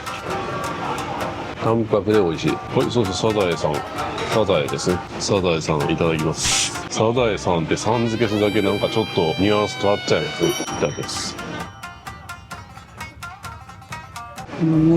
サザエさんめっちゃボリボリやわ。さらにちょっと追加で頼みました。佐渡サーモンが美味しかったんでもう一個追加で頼んだのと、マグロも頼んだのと、あとタコ帽子みたいなやつとか、あと生南蛮エビとか頼みましたね。いや、本当になんか佐渡産めっちゃいっぱいあるな。なんか大分のね、佐伯の旅とかでもそこ産のね、魚が多いってすごいなと思ってね。大体ね、観光地に行くと、1つか2つぐらいはね、そこの売りのお魚とかあったりしますけど、めっちゃあるやんみたいな。何個あんねんみたいな。で、おすすめ品みたいなのもなんか前に書いてて、それもなんかめっちゃいっぱいあって、食べきれないですね。天然ブリと最初に、食べたな。天然ブリ。うまかったもんな。あの天然ブリって165円やったんや。一番最初に食べたやつ。安っ。ちゃんと値段見てなかったから、喜びもありますね。意外と安かったみたいな。普通は見ますよ。じゃあもうね、撮影だしも回転寿司なんで。取れ高重視で行っただけです。普通のマーナイスシェアとかだったらもうずっと、これ一体いくらなんやみたいな。ずっと考えながら食べちゃいますね。まだまだです。ノールックでね、一番いいセットお願いしますみたいな。そうなりたいですね。そのためには金山で金を掘り起こすしかないですね。ここに残って。そうすればそれができるようになる。そんなことも教えてくれるんですね。教えてくれてんのかどうかわからんけど。まさに食べ味ことをしてですね。はい、また佐渡サーモン来ました。そして佐渡マグロの中トロです。そしてヒラメ来た。南蛮エビ来た。生南蛮エビ。これがイカ帽子ですね。いや、ちゃうわ、イカ帽子だよね。タコ帽子です。イカみたいだから間違えるわ。はい、それでは、マグロからいただこうかな。中トロ、佐渡マグロ。脂が乗ってるけど、嫌な感じじゃないですね。あっさりした感じで、めっちゃすっきり食べれる。うまい。ヒラメいただこう。ヒラメも昨日ね、刺身でもいただきましたけど。ヒラメもうまいわ。しめ鯖とカニはちょっといまいちでしたけど、それ以外はうまい。ちょっと前半に良くないのが来てしまった。タコ帽子ですね。タコ帽子って何だろう、顔の部分とか、ようわからんし。紛れもなくタコラ。そして生南蛮エビ。わさびこれ結構わさび強めなんで、わさび好きの僕でも結構来るんで、本当わさび苦手な人はもうわさびなしでやった方がいいですね。じゃあ、あとは2回目リピート佐渡サーモン。一番うまい。俺が佐渡で食べたサーモンの中で一番うまいわ。まだ今回1回目やけど。それではあとは楽しませてもらいます。ちゃんとね、次泳ぐんで体力つけます。いやー、美味しかったですね。あんだけたらふく食べたのに5000円台でした。偉そうに値段見てないとか言ったけど、やっぱり回転寿司プライスでしたもんね。まあでもちょっと食べ過ぎましたね。で、この辺見たらすごいホームセンターとかなんかアミューズ館とかね、ショッピングモールみたいな感じになってて、マジで都会やん。普通に住めるな。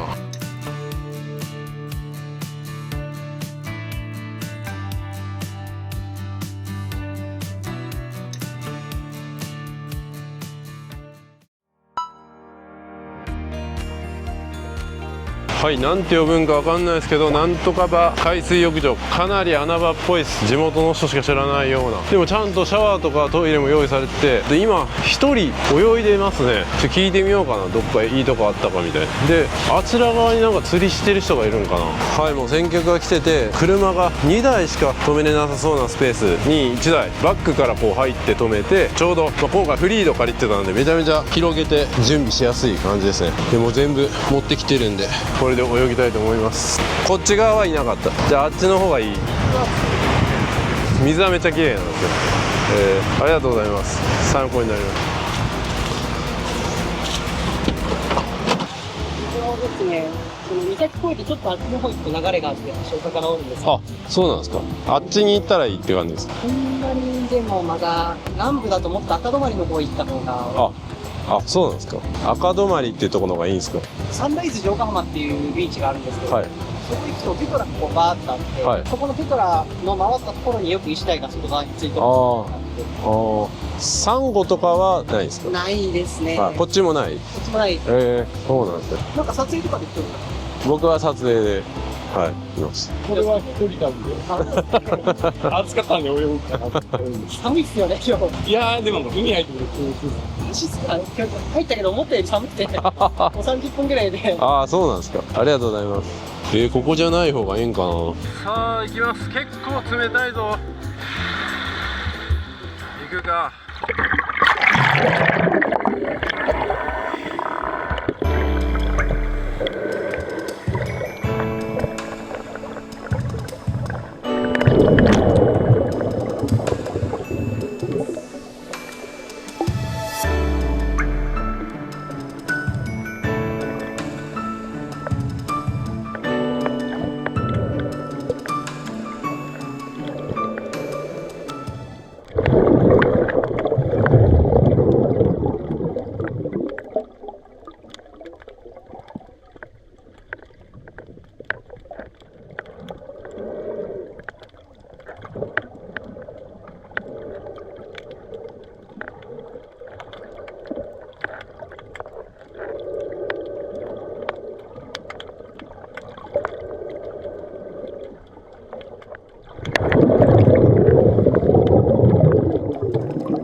こんな感じでシャワーも浴びれるからめっちゃありがたい。あれ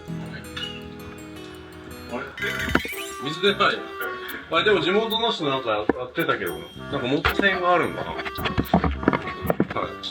出てくる。なんかもう、まさかシーズンじゃないから、当てにしてたのに、ここぐらいしか水が出ないっすね。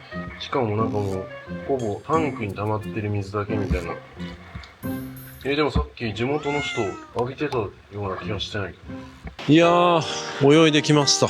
すごかったですね。本当にこんな北で泳いだことないから、南の島ばっかりで、多分一番北で福江島のシュノーケリングが多分一番北だったんで、いやーすごかったですね。なんか全然やっぱ沖縄とかと違いますね。沖縄とかだとやっぱサンゴがあって、やっぱ穏やかな感じですけど、ここはちょっと緊張感ありましたね。緊張感あったけど、なんか海藻がめちゃくちゃあって、なんか神秘的だったし、あと石ですね。石の一つ一つがなんか見応えありました。やっぱここってその岩とか石がめっちゃ特徴的ですね。まあだから金山とかもあったのかもしれないし、昨日のね夕方に見たところもすごい綺麗だったし、で透明度はねやっぱ高い。でこの季節表面の蜂危なね、蜂苦手なの。表面の温度は結構あったかいんですけど、潜るとめっちゃ冷たかったっす。それもねなんかあんまり経験ないからめっちゃ新鮮でした。貴重ななんかシュノーケリングができたような気がしますね。魚はねそんなにいないんで好き嫌い分かれそうですけど、僕はなんか新鮮でしたね。これが初めてのシュノーケルとかだとちょっと嫌だけど、なんかいろいろ潜ってきたからよかっ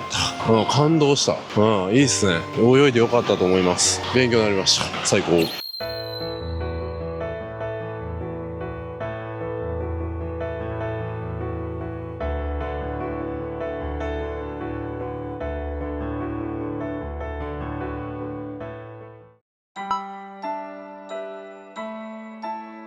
さあ次のスポットやってまいりましたよ。佐渡島の清水寺っていうところですね。京都の清水寺を模して808年に作られたと言われてますね。しかしこれめっちゃ登らなあかんよ。ただねちょっともうあと20分しかなくてチェックインまで宿の。すいません、本当ならばここ登らないといけないですけど、こういうところがあるっていうことだけお伝えしておきます。うわすごい、これは見応えある。ちょっとここであとは楽しませてもらいますっていうか、楽しめません。もう行かないといけない。ここぜひ行ってください。参拝者はほぼ見られず、舞台に登る階段も崩れてしまいそうみたいな感じで、非日常を味わえるみたいです。ぜひ皆様行ってみてください。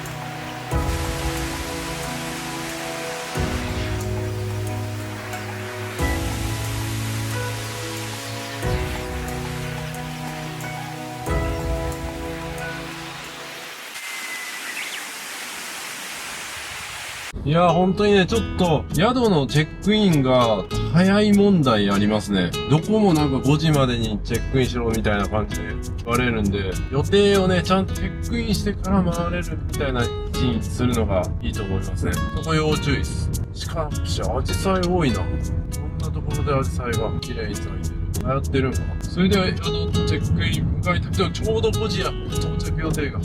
急げ。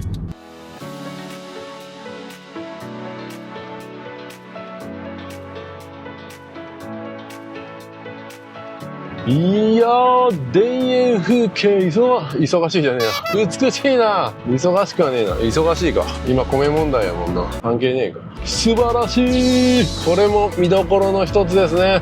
美味しい米をありがとう。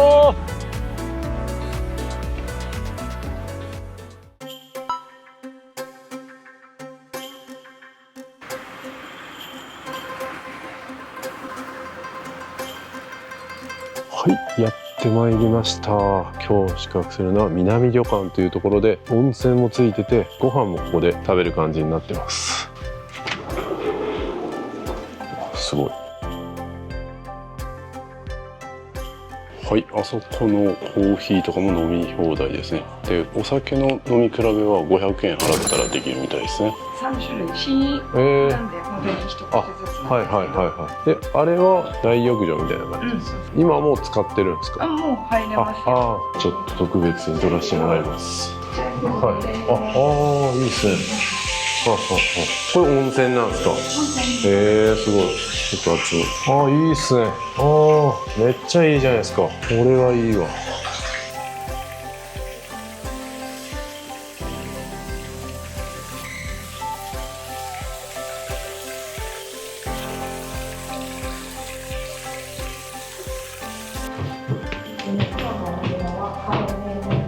はい、ありがとうございます。はい、ありがとうございます。はい、ありがとうございます。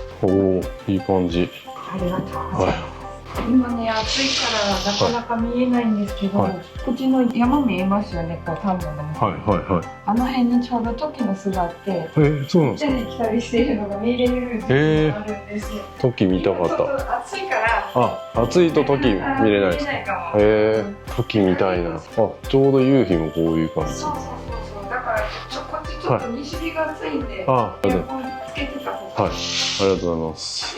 そして改めて部屋を見させていただきますけど、めっちゃいい感じですね。なんかこの色使いがすごい落ち着く色使い。なんか淡い感じでこうまとめられてて、優しい木の色、そして緑もなんか優しい感じだし、この茶色も優しい感じで、なんかちょっといい高級旅館に来たみたいな雰囲気ありますね。温泉も良かったし、この椅子もいいですね。体育座りしたら寝れるやんソファーね、2台あります。いい感じで枕元にもコンセントあります。はい、そしてここに洗面台があって、ここ鏡がこう開くような感じになってますね。で、ドライヤーもパナソニック製があります。で、こうやって干せるものもあって、この中で水もあるし、お茶もあるし、冷蔵庫もちゃんとありますね。冷蔵庫もあります。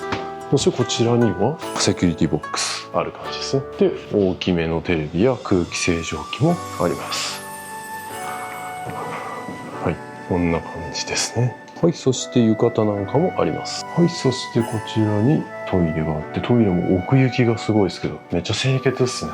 そしてビューなんですけど、ちょうど太陽の日もこう見える。二重になってるんや。やっぱ寒い地域やから。で、田んぼ見える。田んぼビューですね。しかもあっちの方にトキの巣があるらしくて、トキが行ったり来たりするらしいんですよ。ただ今暑いから見れんかもみたいなこと言ってましたね。トキ、はい、気になる Wi-Fi の速度は早いぞ。67早い。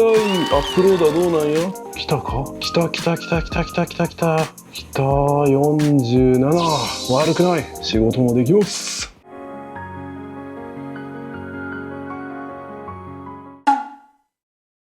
はい、ご飯はこの広間でいただきます。6時と6時半選べて、僕は6時半選びました。はい、こんな感じでいただきます。めっちゃうまそうやな。贅沢にカニもあって、お刺身もめちゃめちゃうまそうで、貝とかまだ来るらしいです。これが牡蠣で椎茸とかいろいろ混ぜてグラタン風にしてるみたいです。うまそう。で、これが海鮮茶碗蒸しですね。やっべえ。これがお刺身ですね。めちゃくちゃうまそうや。色が違う。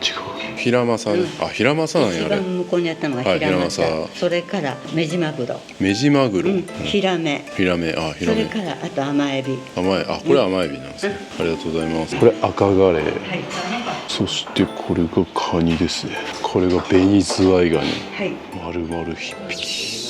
この辺のカニなんですか。そうです。佐渡のカニ。ここに出てるのは全部佐渡さんらしいです。佐渡さん、ありがとう。サザエさんみたいになってる。これ何が入ってんねん。これはそういえば佐渡牛のプラン頼んだんやった。失敗しそうで怖いけど。はい。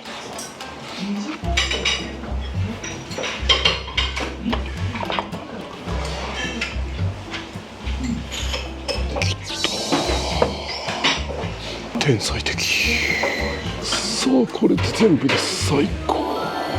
どうだ。はい、それではね、とんでもないセットになりました。ちょっと奮発してね、せっかくなんでね、いい方のプランを頼んだんですけど、これどうすんのみたいな感じですね。まあでもこっから飲み歩きとか行けそうにないんでちょうどいいっすね。ちょっと待ってください。はだけるとね、お叱りをいただきますんでね。お叱りをいただくといえば食前酒があって、でビールもありますね。どっち先問題あるじゃないですか。これチャット GPT で調べたところ、マナーとしては食前酒が先らしいです。気をつけてくださいよ。叩かれますんで。いただきます。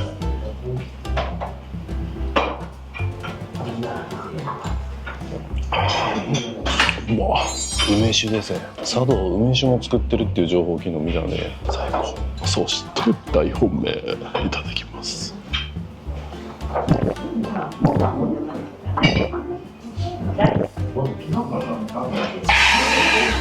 最高。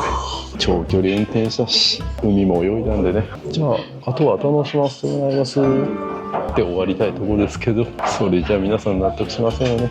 しっかりとっていきますよ。それではいただきたいと思います。何からいただくべきか悩むな。この順番もかな。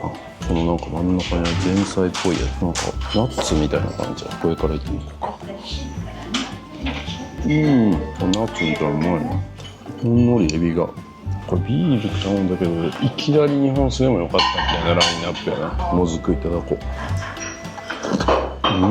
こっちのもずくはめっちゃぬめりがある。今日泳いだ時にも思ったもん。なんか海藻見ててめっちゃぬめりありそうなんで、昨日食べたやつもめっちゃぬめりあったもんな。それが特徴なんでしょうね。健康良さそうですね。もずく一つとっても全然違うんですね。そして茶碗蒸しもいただいてみよう。これも茶碗蒸しっていうかもうなんか別の食べ物ですけどね。パッと見ビジュアルもすごいし、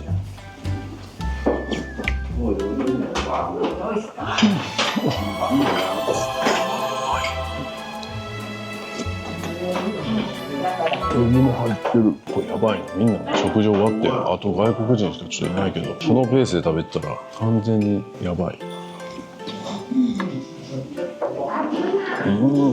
れはうまいな。はい、じゃあ牡蠣もいただきます。うまっ。これはお酒に合うわ。結構濃いめのしっかりした味付けになってて、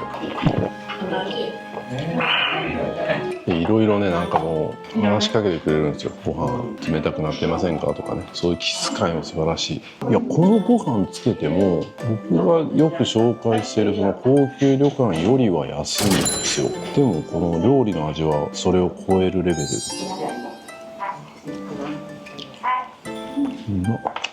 貝みたいなの食べるか。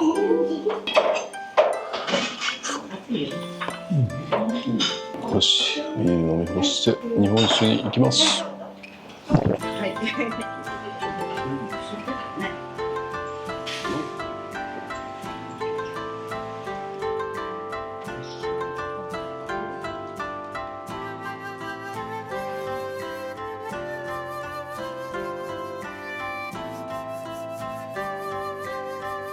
ウロボロスっていう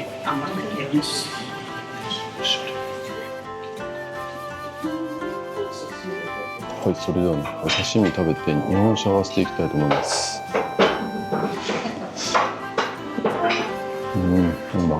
ブリか、うまいな。厚切りでめっちゃうまい。で、昨日これ、ね、金鶴とか飲んだけど、でもパッケージが違うかったんでちょっと飲んでみよう。金鶴、あそこで冷やしてたやつですよね、金山で。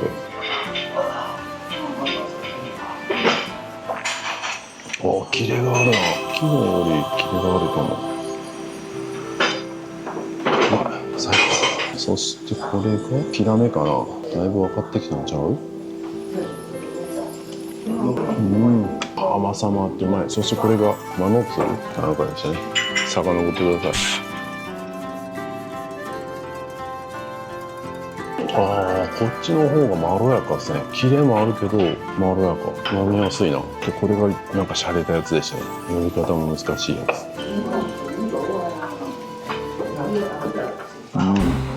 刺身はもう説明不要っすね。うまい。で、こっちのやつはなんか柔らかいっすね。いただきます。こんなおしゃれなね、このグラスもいいっすね。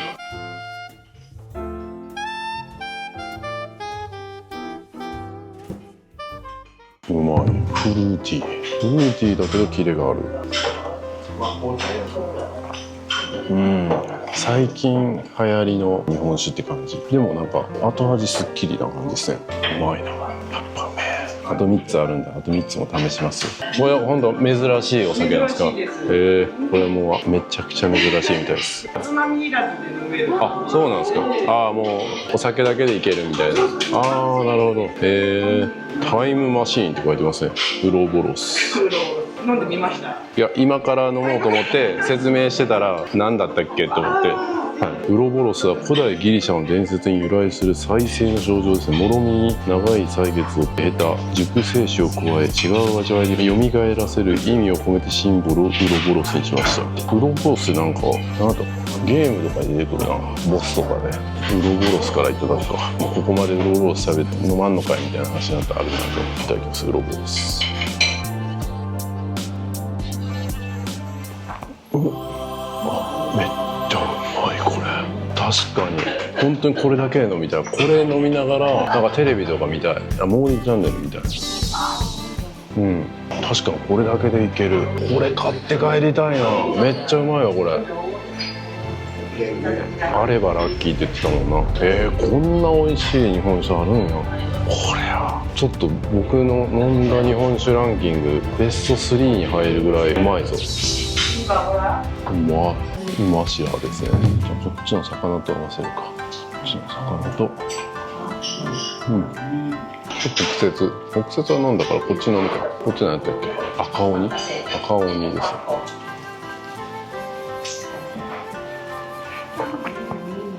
赤鬼な評価しますよ。もう厳しいんでね、赤鬼なレビューしますよ。うまいやん。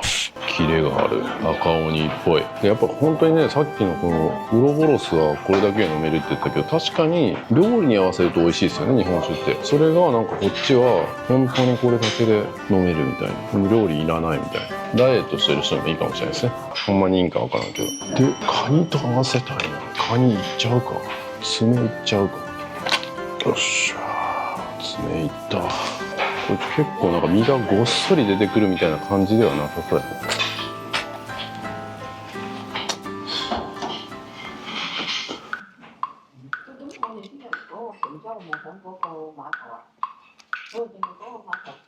いやお前喋れやみたいなねなっちゃいますね。やっぱカニ食べるとね。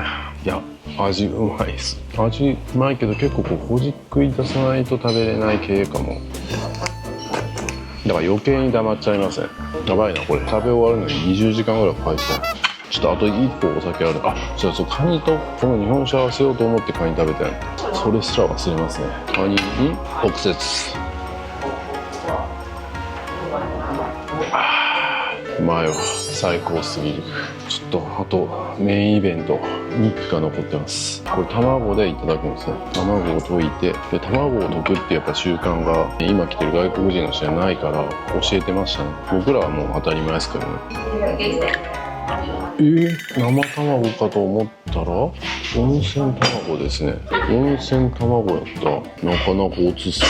これもあれやな、外国人の方がやっぱ生ちょっと抵抗があるからこういう風にしたのかもしれないですね。いやそれかもやっぱこっちの方がうまいっていう。でこれを溶いて変わってるの。これねつけて食べる。生卵じゃないですね。生卵じゃないの。これはなんかやっぱこだわりですか。そんなことない。そんなことないですか。いただきます。はい、それでは肉佐渡牛ですね。初めてですね。肉系を初めて食べました。いただきます。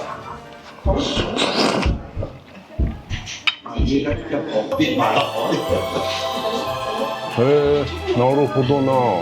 なんかめちゃめちゃ甘みが凝縮された肉っていうよりは割と淡白な感じですね。大人な肉って感じ。若い時はやっぱ油がいっぱい入っててなんか甘みを凝縮された方がうまいけど大人な感じかもしれない。これはうまいな。ほんと最高やな。飲み歩きしようと思ったけどいらないというかないんですよ。十分満足。いただきます。カニの甲羅に日本酒。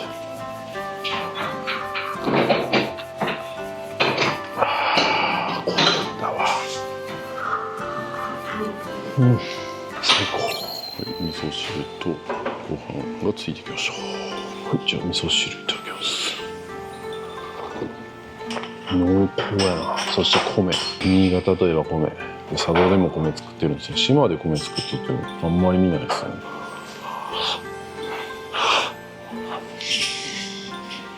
みずみずしい。うわ、やっぱ全然違うな。米じゃないこれ。フルーツやなこれ。米といううまい。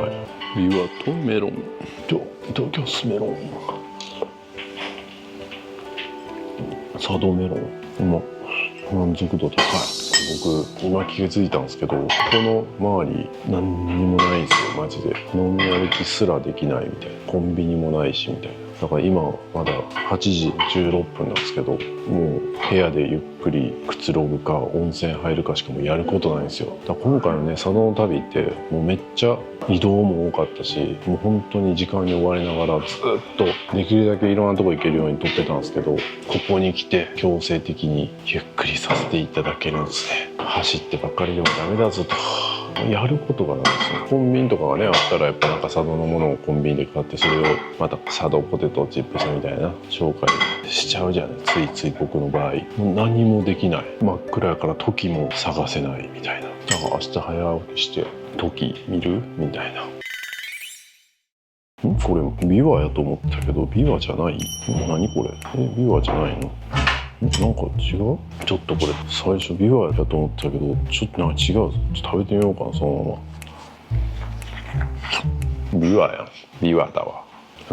ビワなんかこれ何すもも？めっちゃうまい。すももやなこれ。うまっ。そしてこのマロニエールじゃねえわね、クロコダイルじゃねえわ、ウルボロスね。全然ちゃうやんけ。これ合いそう。フルーツに合う日本酒。初めて。最高やな。いや本当にしょうもないことなんですけど、この佐渡に住んでる人って代々金の例えば延べ棒みたいなのを受け継いでたりとかするんですか？聞いたことない。そんな人にお目にかかって。それは別に関係ないですね。いやそのなんかね仕事とかよく掘ったりしててそのまま持って帰ったりとかしてる人いるんかなみたいな。さあいないんですか？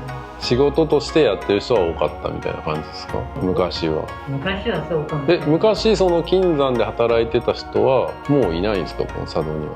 いないですよね。あ、そうなんですか。いや外から来てみたいな、長崎の軍艦島みたいな感じですか？だから炭をかぶった人が結局あそこへ入って金を送らされたんじゃないの？炭をかぶった人。もともとなんかその流刑地で有名な佐渡がそうなんでしたっけ？佐渡がそうなんか。それでまあそういうさせられたみたいな。なるほどな。そういう風に聞いてますけどね。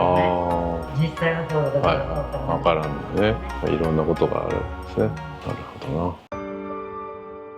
いろんな島行きました。いろんな島へ行ったんですけど、離れれば淡島。淡島行ってない。どこですか淡島って？淡島。これか。新潟の島はまだ行ったことがないです。ね。はい。そこは本当にちっちゃい島なんです。行きたいなと思ってんだけど。良さそう。景色がよく人口が少ない小さな島。僕のチャンネルっぽい。行ったことないです。謎の島がいっぱいあるな。いろいろありますね。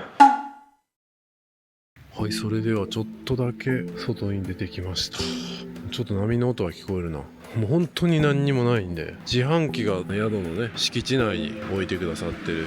それ以外はもうコンビニも歩いて22分ぐらい行かないとないです。往復手段40分かかりますよ。そんなとこまで行かないですけど、目の前がビーチです。どうやって行くんや。波の音が聞こえますね。で星も見えますね。でも今日はちょっと月が危ない。僕が星屑になるところでした。ここから行ける。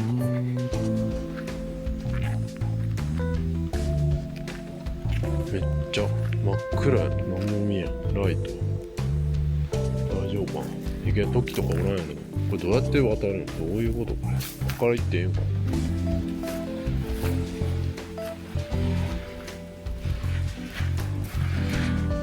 お、なんか誰かいる？なんか光ってるな。お、なんか今目が光ってるやつが逃げた。猫。あ、ほら、目が光ってる。猫かな？にゃんこ？にゃんこがいる？めっちゃ目光ってるやん。にゃんこかな？猫っぽい。おー、にゃんこ逃げた。めっちゃこっち見てるやん、目光らして。うわ、めっちゃ目光ってるやん。めっちゃ警戒されてるやん。いやー、怖いぐらいやな。暗すぎて。でも星を眺められます。こんな時間も必要ですね。それではちょっと海を眺めて戻りたいと思います。何もしない、何もすることがない、暇だな、それを味わえるのも島旅の魅力ですね。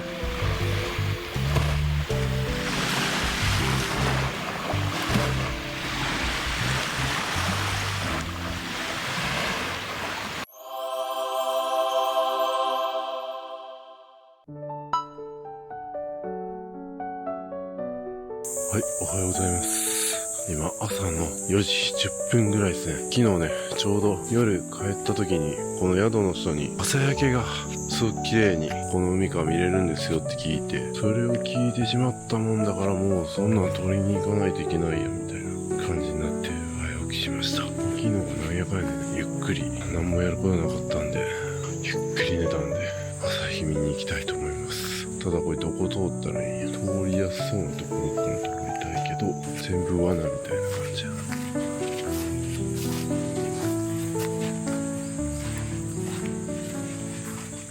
おー、綺麗ですね。おー、あの辺かな。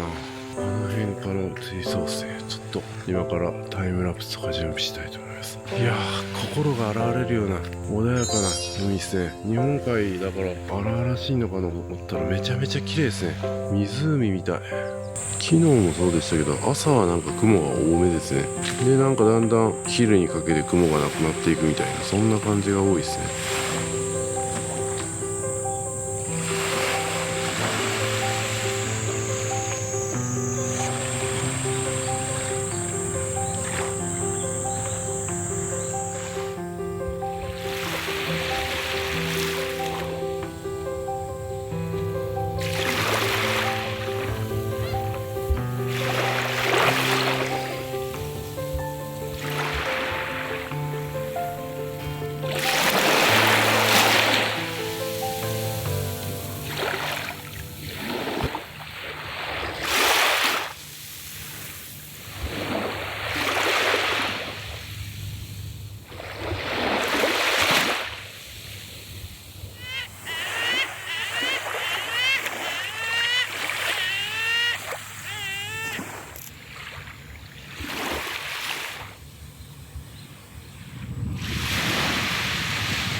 来ましたね。あの隙間から朝日が出てきました。奇跡が、なんという奇跡。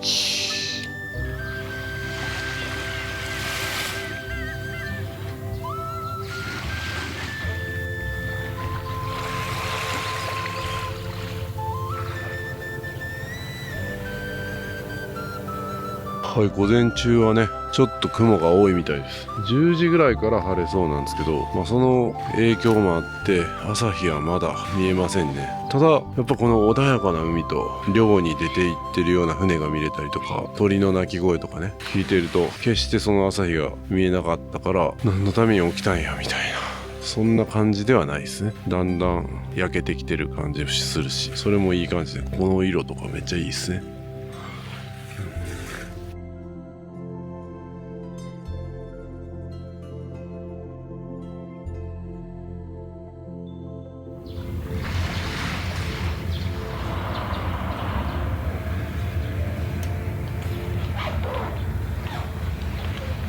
はい、それでは朝の7時から朝食になりますね。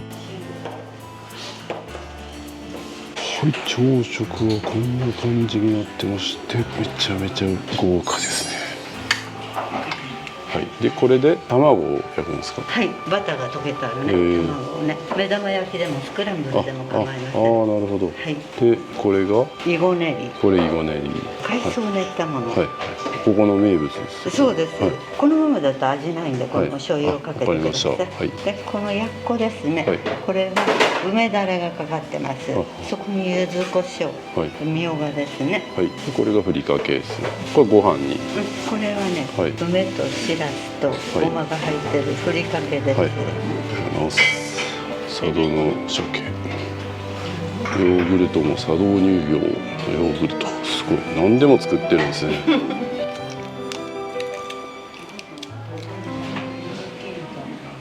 いただきたいと思います。じゃあ今日早起きしたな。これまた味噌汁にも海藻が入っててうまい。やっぱ海藻がうまいですね。ちょっと見た目のいっぱい忘れてました。もうオレンジジュースじゃなくて水にしたんでね。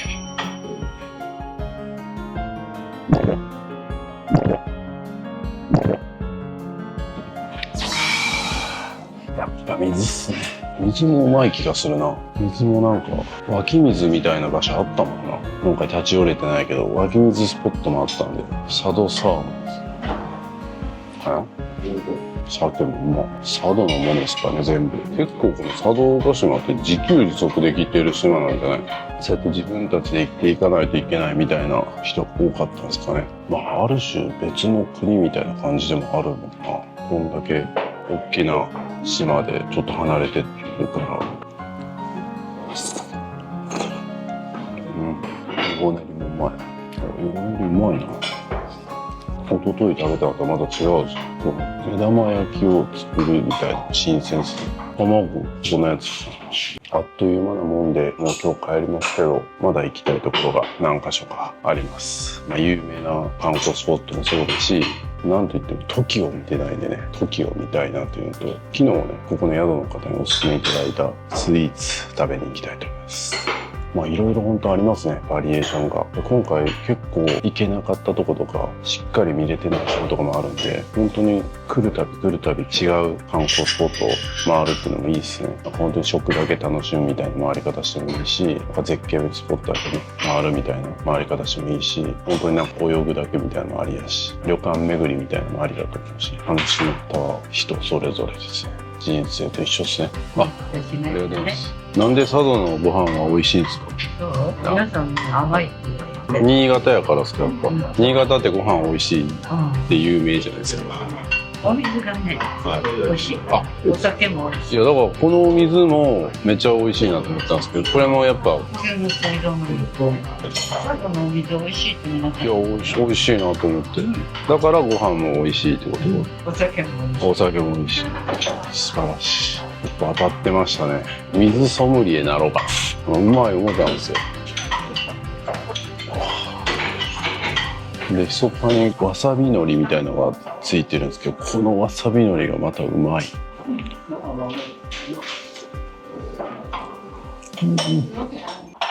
もしかしてわさびもここのなんか佐渡ってわさびも有名なんですか？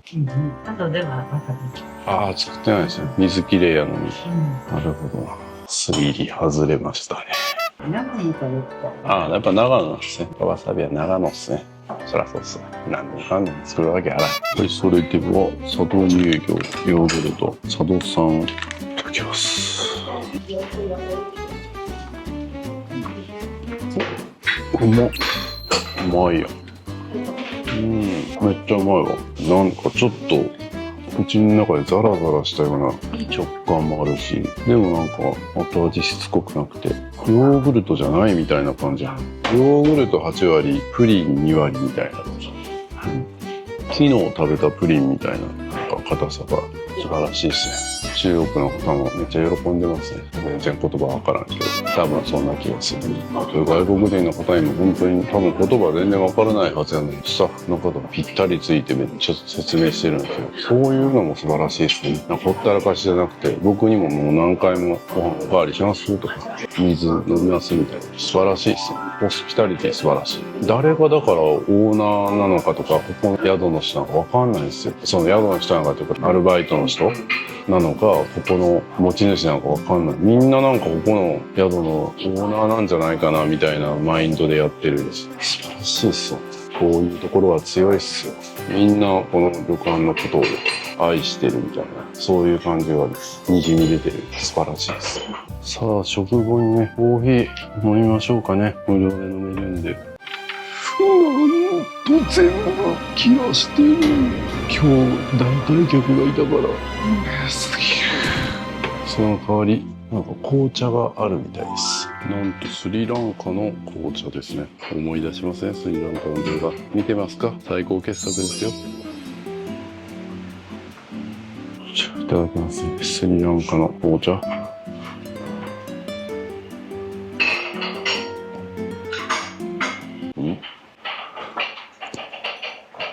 ジンジャーティーみたいな感じか。ジンジャーが結構効いてるな。うまいな。思い出すな、スリランカの旅。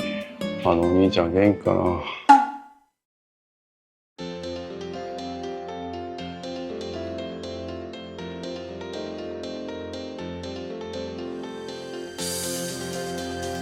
それではね、今からもう次のスポットに到着なんですけど、300メートル上がったところにしか無料駐車場ないんで、ちょっと時間もったいないんで、多分目の前に有料駐車場っぽいのがあるんで、そこに行きたいと思うけど、満車か？マジかよ。ちょっと入ってみるか、一応。開いてました、開いてました。満車って買ってたけど、開いてた。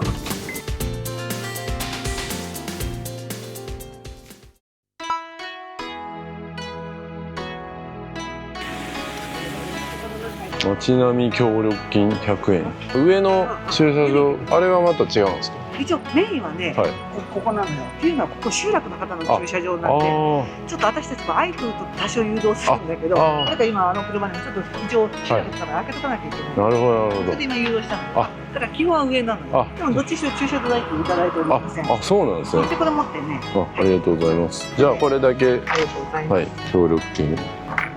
ここからその洗濯物干してる細い路地が昔からのメインストリートですから、そこを入っている。ああ、なるほど。で途中から左に曲がりますと、4番5番と戦国船の船主さんの町があります。で4番は公会人形、5番はフレンチのレストランで、また進んでいくとちっちゃな橋を御影石橋を渡ると、ここに塩の看板がありまして、一番有名な9番の三角形の船型の家があります。最近ゴールデンカムイで有名になってます。そうなんですよ。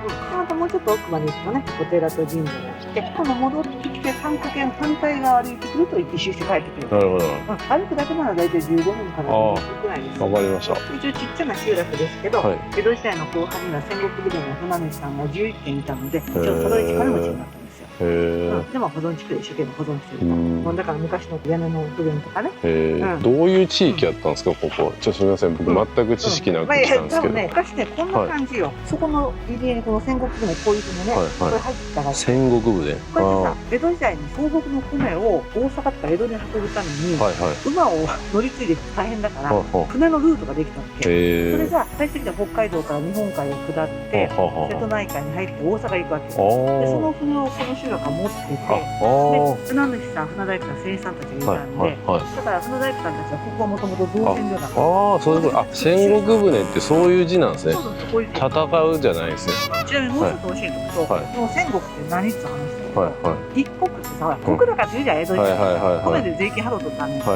で、一国っていうのは150キロで、それってその頃年間に一人の人が食べた米の量150キロ。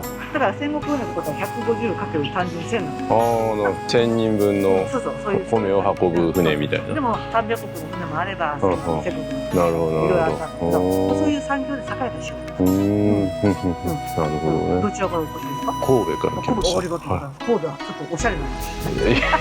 じゃあまずは行ってみてください。はい、ありがとうございます。あっちはあっちでなんかたらいで回るみたいなアクティビティみたいなのがあるんですね。あれも有名っぽいですよね。でも僕はやりません。皆さんぜひ楽しんでくださいね。あ、結構向こうまで行くんやな、たらい船で。ありがたいですね。トイレもちゃんとありますね。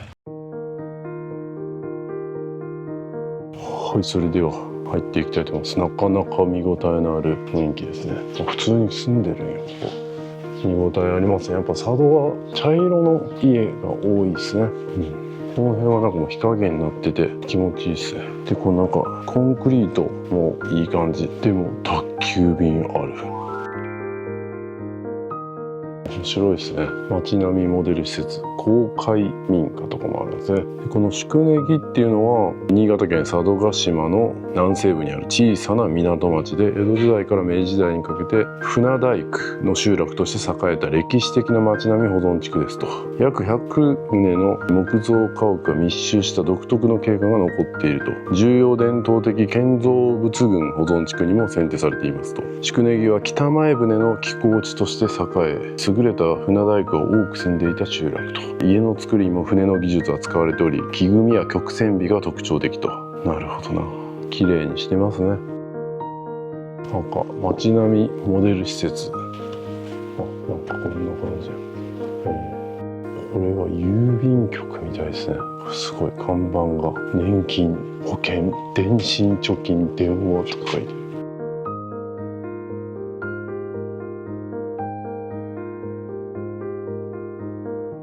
確かにこういう壁もなんか船とかに使われてそうな感じですよね。船っぽいですもんね。船っぽいデザイン。ここもなんか船っぽいですね、言われてみれば。ここもすごいな。本当にタイムスリップしたみたいな感じやな。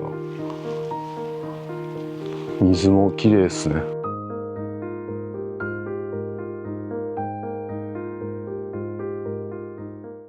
塩屋さんとかあったのかな。今塩屋さんなんかないっすよね。塩か。ここがあれかな、なんか三角なんちゃら、すごい船の先っちょみたいな作りじゃないですか。確かにこれ船っぽいな。船の先端みたいな感じになってる。はい、そしてこの奥には宿根木公会堂とか、こういう神社とかもあったんですね。いや本当になんかタイムスリップしたみたいな感じになるのは、いろいろ保存地区って僕も行ったけど、本当にタイムスリップしたみたいな気持ちになる保存地区ですね。なんかこの鳥居とかもなんかすごくないですか。すごい。おー、にゃんこいるじゃないですか。宿根木にゃんこ、マジかよ。宿根木にゃんこ、おい、宿根木にゃんこ、よし、おいでおいで、おい、宿根木にゃんこ、取れ高くれよ。おい、聞いてる？おい、時間軸違うんか。タイムスリップしてるんちゃう？舐めてますね。余裕ですな。ありがとう、取れ高。ありがとう。1分ぐらいはこれで取れ高になったわ。猫の叫び声聞こえる。だから俺に構っとけば喧嘩しなくて済んだのにな。めっちゃ叫んでるやん。お、何ここ、すごい。猫が導いてくれた。ここ行くつもりなかったの。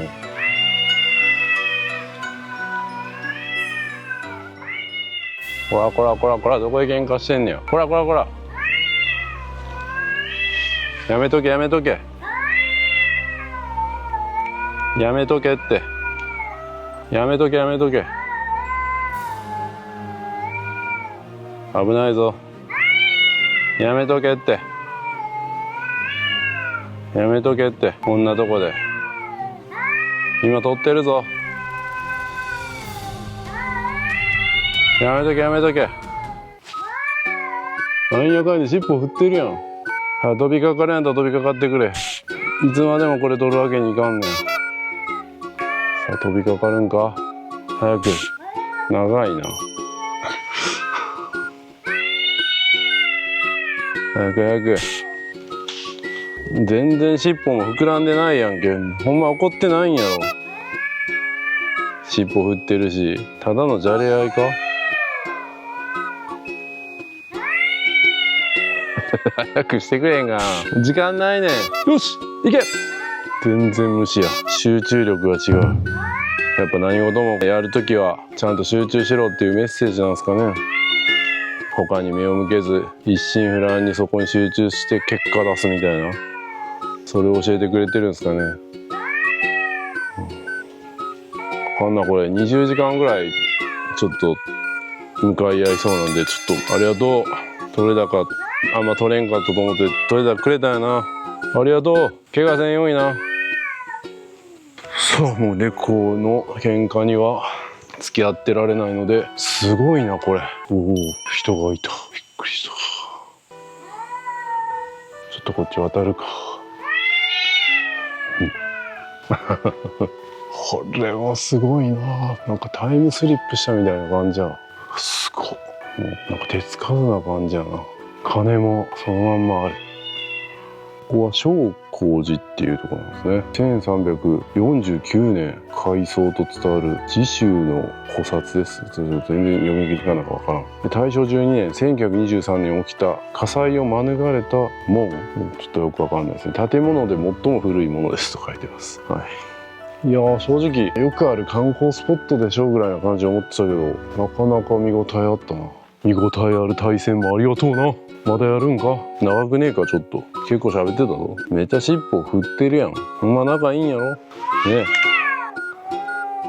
バチバチにやり合ってるように見えて、実は仲がいい感じなんですね。僕床屋さんみたいな感じかな。じゃあ行くわな。ほんまは飛びかかってほしかったけどな。視聴者さんもそれを待ち望んでたと思うけどな。こっちに行こうとして行ったら飛びかかるっていうパターンありそうですね。飛びかからんと終わらんからな。おいおい、また激しい声になってきたぞ。やめてよ。もう時間ないですからね。あ、逆に人がこう見てると飛びかかれないのかもしれないな。以上、宿根木でした。もうこれもすごいな。これもなんか船みたいな感じするし、なんか全部船に見えてくるな。いや、これは違うな。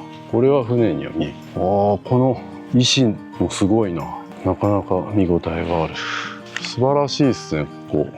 いや、最初に100円入れたけど、100円でいいんかなっていう感じですね。もうちょっと取ってもらってもいいんじゃないかなっていう感じはする。駐車場も使わせてもらってね。すごい、自販機がどうやって買うんこれ。どうやって買うんやこれ。で伊勢なんか本当にサクッと見れるし、なかなか見応えもあったし、当時の人のこう生活がなんとなくこう思い浮かべられるというか、あれもすごいな。屋根に石が乗ってる。台風で飛ばないように。これはちょっと後で聞こう。なんでこんなことになってるんだよって。見るだけでも大丈夫です。はい。実際一周どれぐらいなんですか？これ15分、25分、35分。あ、15分とかもあるんや。うん、15分とかもある。でも乗りたいのは早く行った方がいいよ。今車が来てくるから。ああ、多分乗らないです。他のところで乗っていやいや乗ってないですけど、誰かが乗ってるとこを撮りたいなと思って。はい。はい。ありがとうございます。あの屋根に石めっちゃ乗ってるじゃないですか。あれは何なんですか？その台風対策みたいな。いやいや、そこのほら、そこの崖のところに屋根が石乗せて屋根あるでしょ。あれも復元なんだけど、あそこに次の薄い板がたくさんストックしてあるじゃん。あれが昔はその屋根の材料だったわけ。その杉板をこう重ねてあるでしょ。その板の重しで石を乗せてた。ああ、なるほど。で今そこの石が穴が開いてるでしょ。見ると。そこの積んである石が真ん中に穴開いてる。私はこんなことなかったら石乗せただけなんだけど、だからたまに風が吹くと落ちるわけ。ああ、なるほど。でも今全部この石に穴開けてこの持ってるのを釘でつけてある。あ、なるほどな。面白。昔ね。若い人はこんなのして、私もこの私はかやぶきの屋根で育ってるんで。ああ、それはそれですごいけど。ちゃんと丸い五右衛門風呂でね。はいはい。ああ。へえ。そういう人生がなんか懐かしいな。めっちゃいいっすね。なんかね、のどかな時代だったっすよ。本当や。いや、そうっすね。失われたものもありますね。今喋ってるおじさんがたらいぶにとってる。あ、へえ。作ったたらいぶになってるね。あ、そうなんですね。なんかもともとってその女性が運転って言ったらいいんですか？そういうわけでもないんです。そういうわけじゃないですか？嫁さんがね、実際今でもこれこの辺り使ってるんだけど、料理ね。で、それはもう一回りちっちゃいのよ。観光用で少し大きい。ああ、なるほど。女の人も背負って漁に出れる。ああ、そういうことか。ああ、ちっちゃいサイズだったら。で、一人で乗ってみたいな。それで片手でこうやりながらこう箱眼鏡で見て。はいはいはい。ああ、そういう感じなんですね。あと海藻とか。はいはいはい。ああ、面白い。で、ゴールデンカムイでもね、騎馬軍曹が佐渡の出身という設定で、これを漕ぐのがね、あって。ああ、なるほど。この日はちょっと映画の撮影でね、ちょっとこの船使ったんです。ああ、そうなんですね。これ撮影したじゃないですか。はいはいはい。そう、物を使ってみたいな。ちょっと見ていこう。はい、ありがとうございます。じゃあ、それ手前に置いたらたらいぶでさ、撮影乗って写真撮っていいんだよ。あ、そう、そんなんあるんや。ありがとうございます。面白いですね。佐渡島の人、本当いろいろ教えてくれるな。これの小型のサイズのもので実際に漁に女性が行ってたんですね。でもこれは観光用向けに大きくなってると。これ実際大きいですね。なんかもともと洗濯桶だったものを改良して大きくしたみたいなことを書いてましたね、チャット GPT にね。透明度がほんと素晴らしい。素晴らしいな。こんなサンセットで乗れるんや。ちょっとあと5分10分かかりそうせん。トンネルとか行ってこない。トンネル？あんなトンネルあるんや。ちょっとあっち行こう。1人2000円で行けるみたいですね。じゃああってちゃんと救命胴衣もつけて。あそこの変わりみたいって。はい。あ、ナイトクルーズみたいなのあるんです。チラシも。ありがとうございます。日記書いてあります。12日が日を経って、13日が真っ暗闇。あ、めっちゃいいっすね。約30分乗るんですね。基本土曜日、日曜日ですね。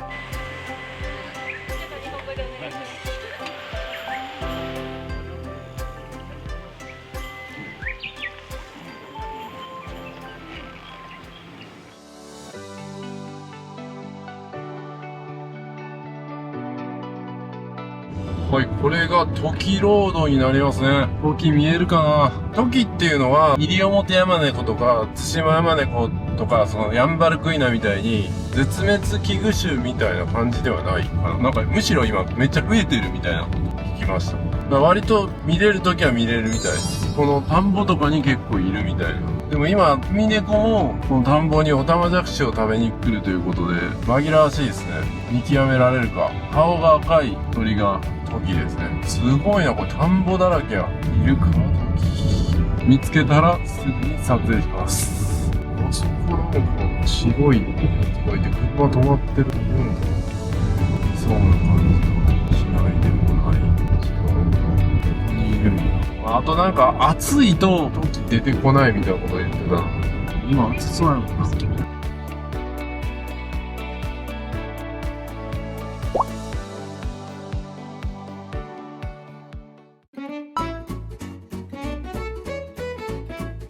はい、今ね12時56分で、あと1時間後にはレンタカー返さないといけなくて、で途中で島風味っていうところでランチ行こうかなと思ったんですけど、なんと今日定休日でしたね。 4.4 でめっちゃ良さそうだったんですが、ちょっとお昼ご飯代わりになるか分かんないですけど、おすすめいただいたフルーツ&カフェ斉藤というところに来ました。ここでさっとかき氷ではないな、フルーツ氷みたいなの食べたいと思います。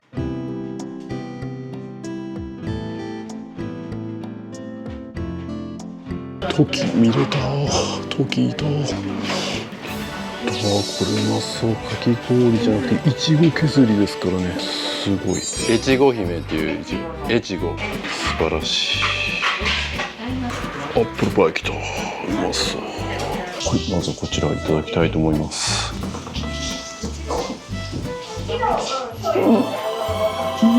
ほんまにいちごに練乳かかってるから、いちご食べてるんですけど、いちごがフローズンになってるからめっちゃ新食感や。フルーツをフローズンにしたらうまいっすもんね。これは絶品や。なんか練乳マシマシもできるみたいなこと言ってたような気がするな。これはいいわ。いちご姫ありがとう。はい、そしてアップルパイ。アップルパイには僕うるさいですからね。青森で食べてきてるんで。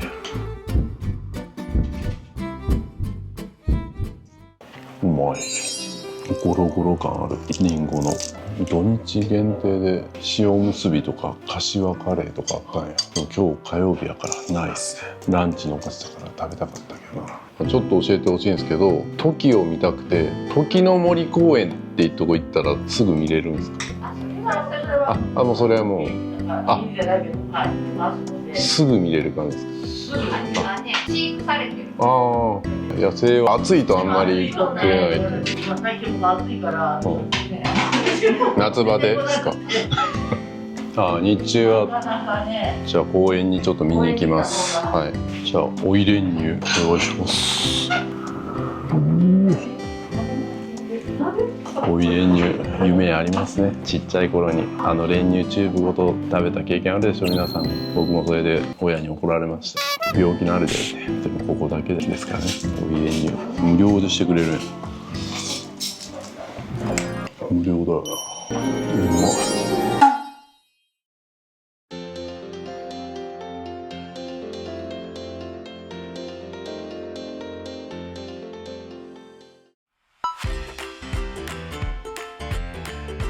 さあやってまいりました。時の森公園ですね。今13時16分で2時にはレンタカー返さないといけないんで、もう滞在時間10分で時を狙い撃ちします。本当はね結構こんだけ広いんですけど、もう時間ないんで、もうこっから券売機で買ってもうすぐこの飼育ケージ行って、いやめっちゃあるやん、めっちゃ買ってるんや。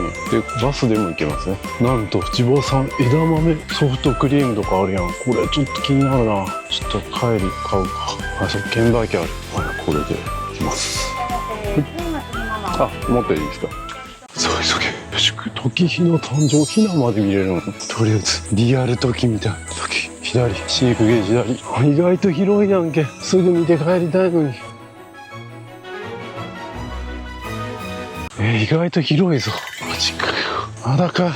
滞在時間10分が目標やのに。急げ。来たー、ここか。飼育ゲージ。いるか。どこ。いなくね。おい。現在こちらのゲージは空です。なんやねんそれ。言ってくれや。急いでんねんこっちは。マジか。こっち出口やけどな。いいか別に。あれか。時。黒時。まだなんかちょっと違う種類の時や。リアル時みたいんやけど。口が赤い。今日ちょっと逆走してるけどな、これ順路と。これが資料館、で来たところ一旦戻って、ここに大きな時の看板の写真があったと思うんですけど、この反対の方を下がっていくんです。そっちの方が近いですか。ちょっと時間がなくて、時間ないか、あと10分ぐらいで。じゃあそれがいいですね。そっちがいいですか。いいです。それの方が、ただ今暑いのでね、時も手前まで2番に来ると近くで見れるよっていう場所があるんだけど、マジックミラーになっとって、でもそこまで来るのに暑いとちょっと来ないかもしれんけど、こっち行ったりですね。ここ行って北方行くと左に行く。わかりました。ありがとうございます。急げ。もうそんな取れたくねって。なんやねん。そんな定休日とかいらないっすよ。マジで。船乗り遅れたとかシャレならんからな。あと9分にはもう車乗って戻りたい。20分かかるんですよ。こっから港まで。で、ガソリン入れたりとか、荷物片したりとかしないんでね、30分ぐらいやっぱり必要かなと。広いな、無駄に言ったら怒られるな。時は非常に臆病な生き物です。ここより先は静かに喋れないですね。急げ。なんかいるぞ。あそこ、あれ時ちゃん。何あれ。本物。銅像。人形。紛らわしいな。トラップだらけやんけ。来た。これ来た。時ふれあいプラザ。でもあそこにもいるぞ。あれ本物。偽物。なんで偽物とか置いてんの。本物がいるとこやない。来た。ここか。来ましたね。もう勝手に入っていいんか。ここ。望遠鏡とかある。手前にいないんや。こっからも結構難易度高いやん。探すの。あっちで声してるから多分見れてるんじゃん。いるんですか。2番に立ったんだけどさ。奥行っちゃったんですか。マジか。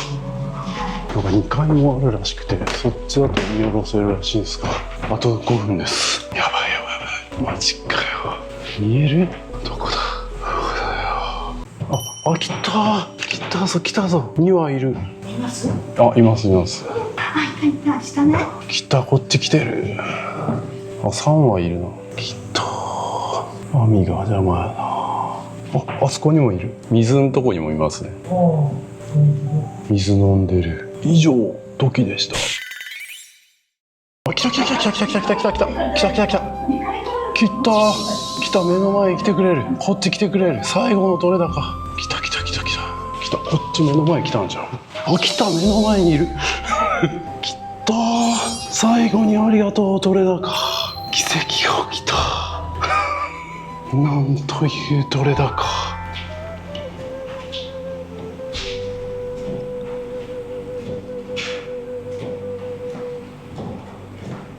幼鳥の方ですね。幼鳥の時です。こっちが顔がオレンジ色の、それで目が黒くてクリクリっとしてるのが幼鳥で可愛い顔してるんですね。まだ子供なんや。4月でしたっけ。はい、4月の26日と29日に生まれた。すごい。わかんないですよね。いやーよかった。ちょうど今30分ちょっと遅れてる。やばい。まだなんとかリカバーできそうなぐらいの力。奇跡が起こった。取れ高の神様は見せなかったな。枝豆ソフトとかレクチェとか佐渡さんの食べたかったな。しょうがない。今度また来よ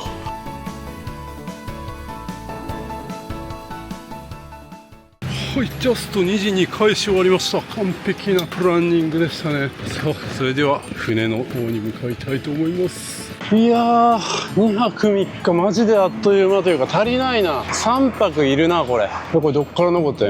エレベーターいるな。いや、ほんとあっという間でした。さあ、戻ってまいります。そうか、帰ってきてもうちょっとの時間にお土産を買いたくなるような仕組みになってるんですね。ご飯どころもあるんや。そばとかありますね。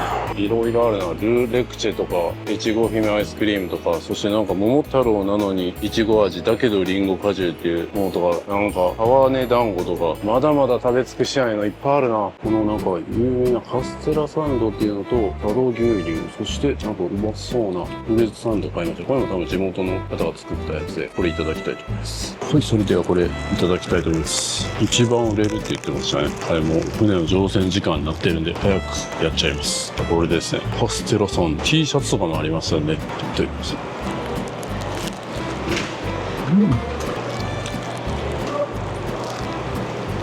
あ、このパンとパンの間にカステラみたいなのが入ってて、うまっ。ただ口の中の水分持っていかれるから牛乳いるな。佐渡牛乳だけど佐渡っぽい。それではこれいただきます。いちごさん、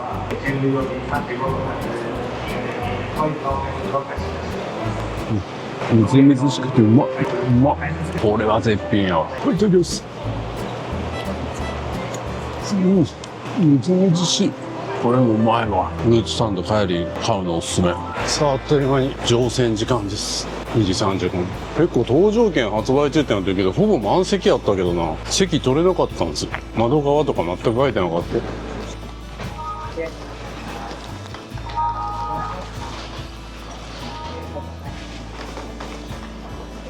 素晴らしい。そして帰りもジェットホイールなんで、カモメかヤマネコに餌やるのできます。ああ、美しい。すごい量や。なお、降り口は踏み合いますので、押し合わないようにお降りください。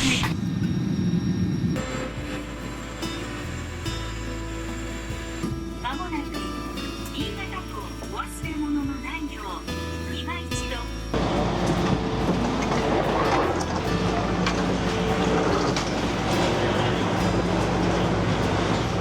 さあ、それでは空港までバスもありますけども、タクシーで向かいますかね。行きで使ったミニライナーも使えそうなんで、それで行くか。これ使えんかったらタクシーで行こう。今ちょうどこれですね、4時5分のやつがあるけど、予約してる人が優先になるみたいです。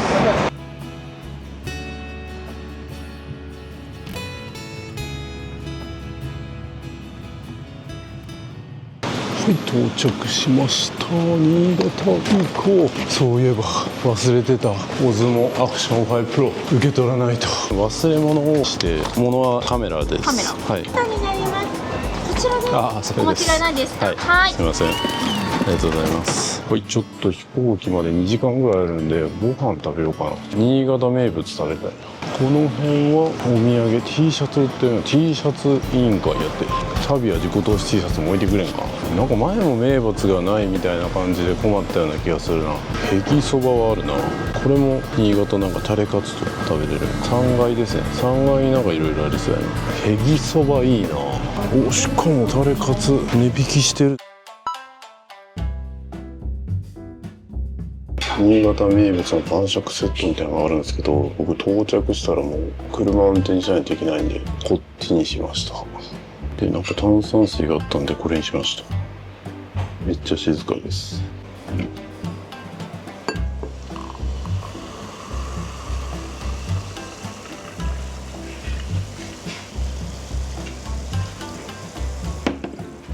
さあ来ましたね。タレカツ丼と村上茶そば。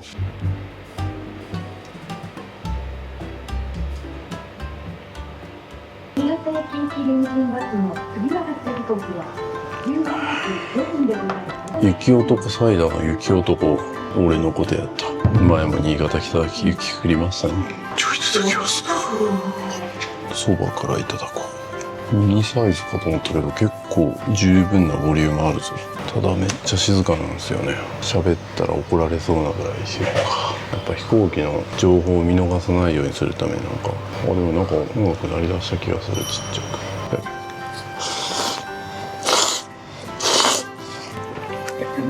普通にうまい。ほんま美味しいへぎそばとか食べたかったけどな。コシがあってうまい。そしてタレカツ丼。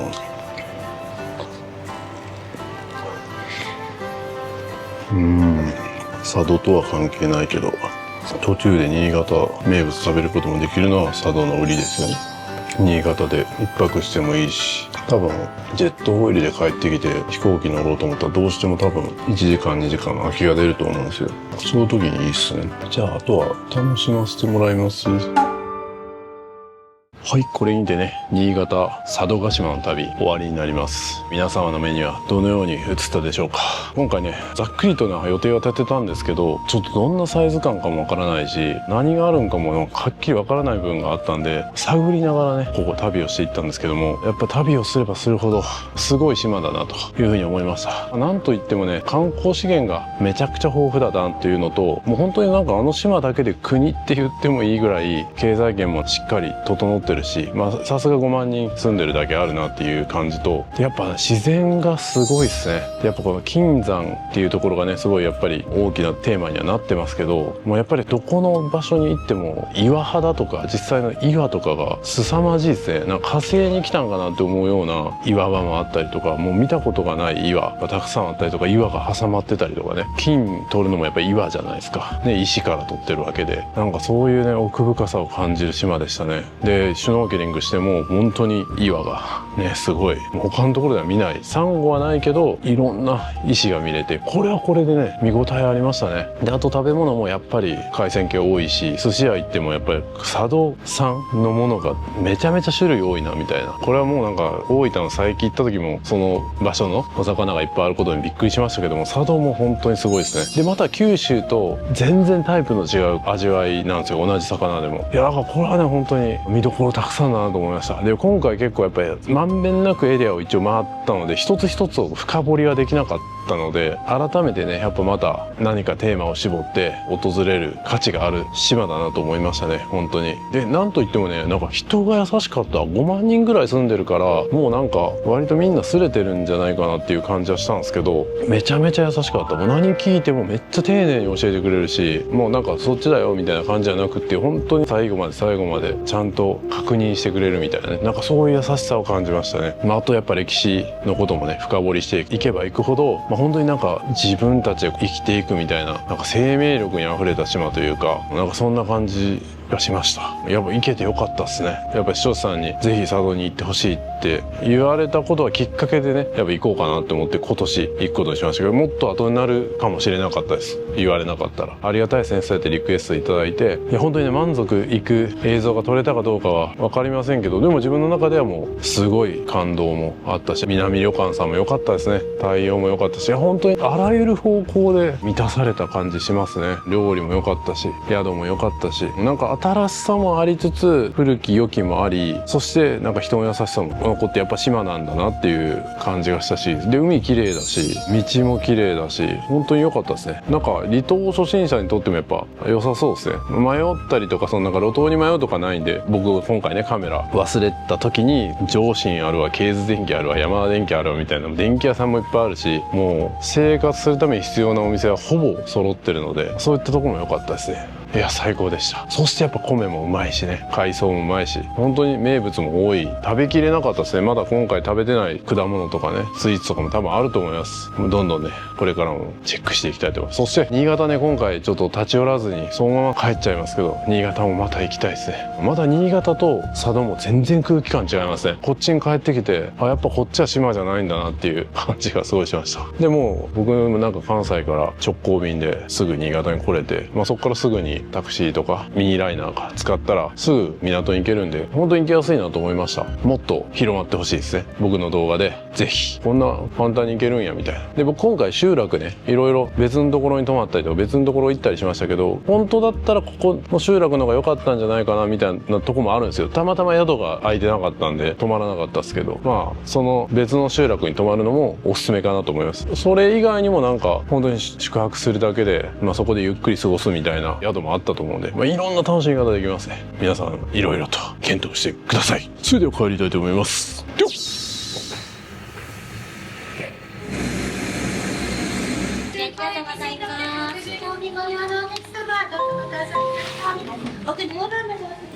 素晴らしい夕日が見れそうです。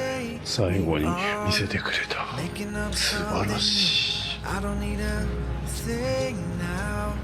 As long as I have you, oh the look in your eyes got me feeling alive, the good life. Oh the touch of your skin, we can only win, yeah that's right.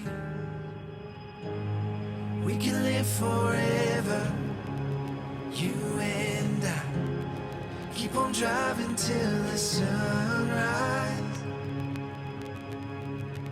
We're gonna be alright, just right.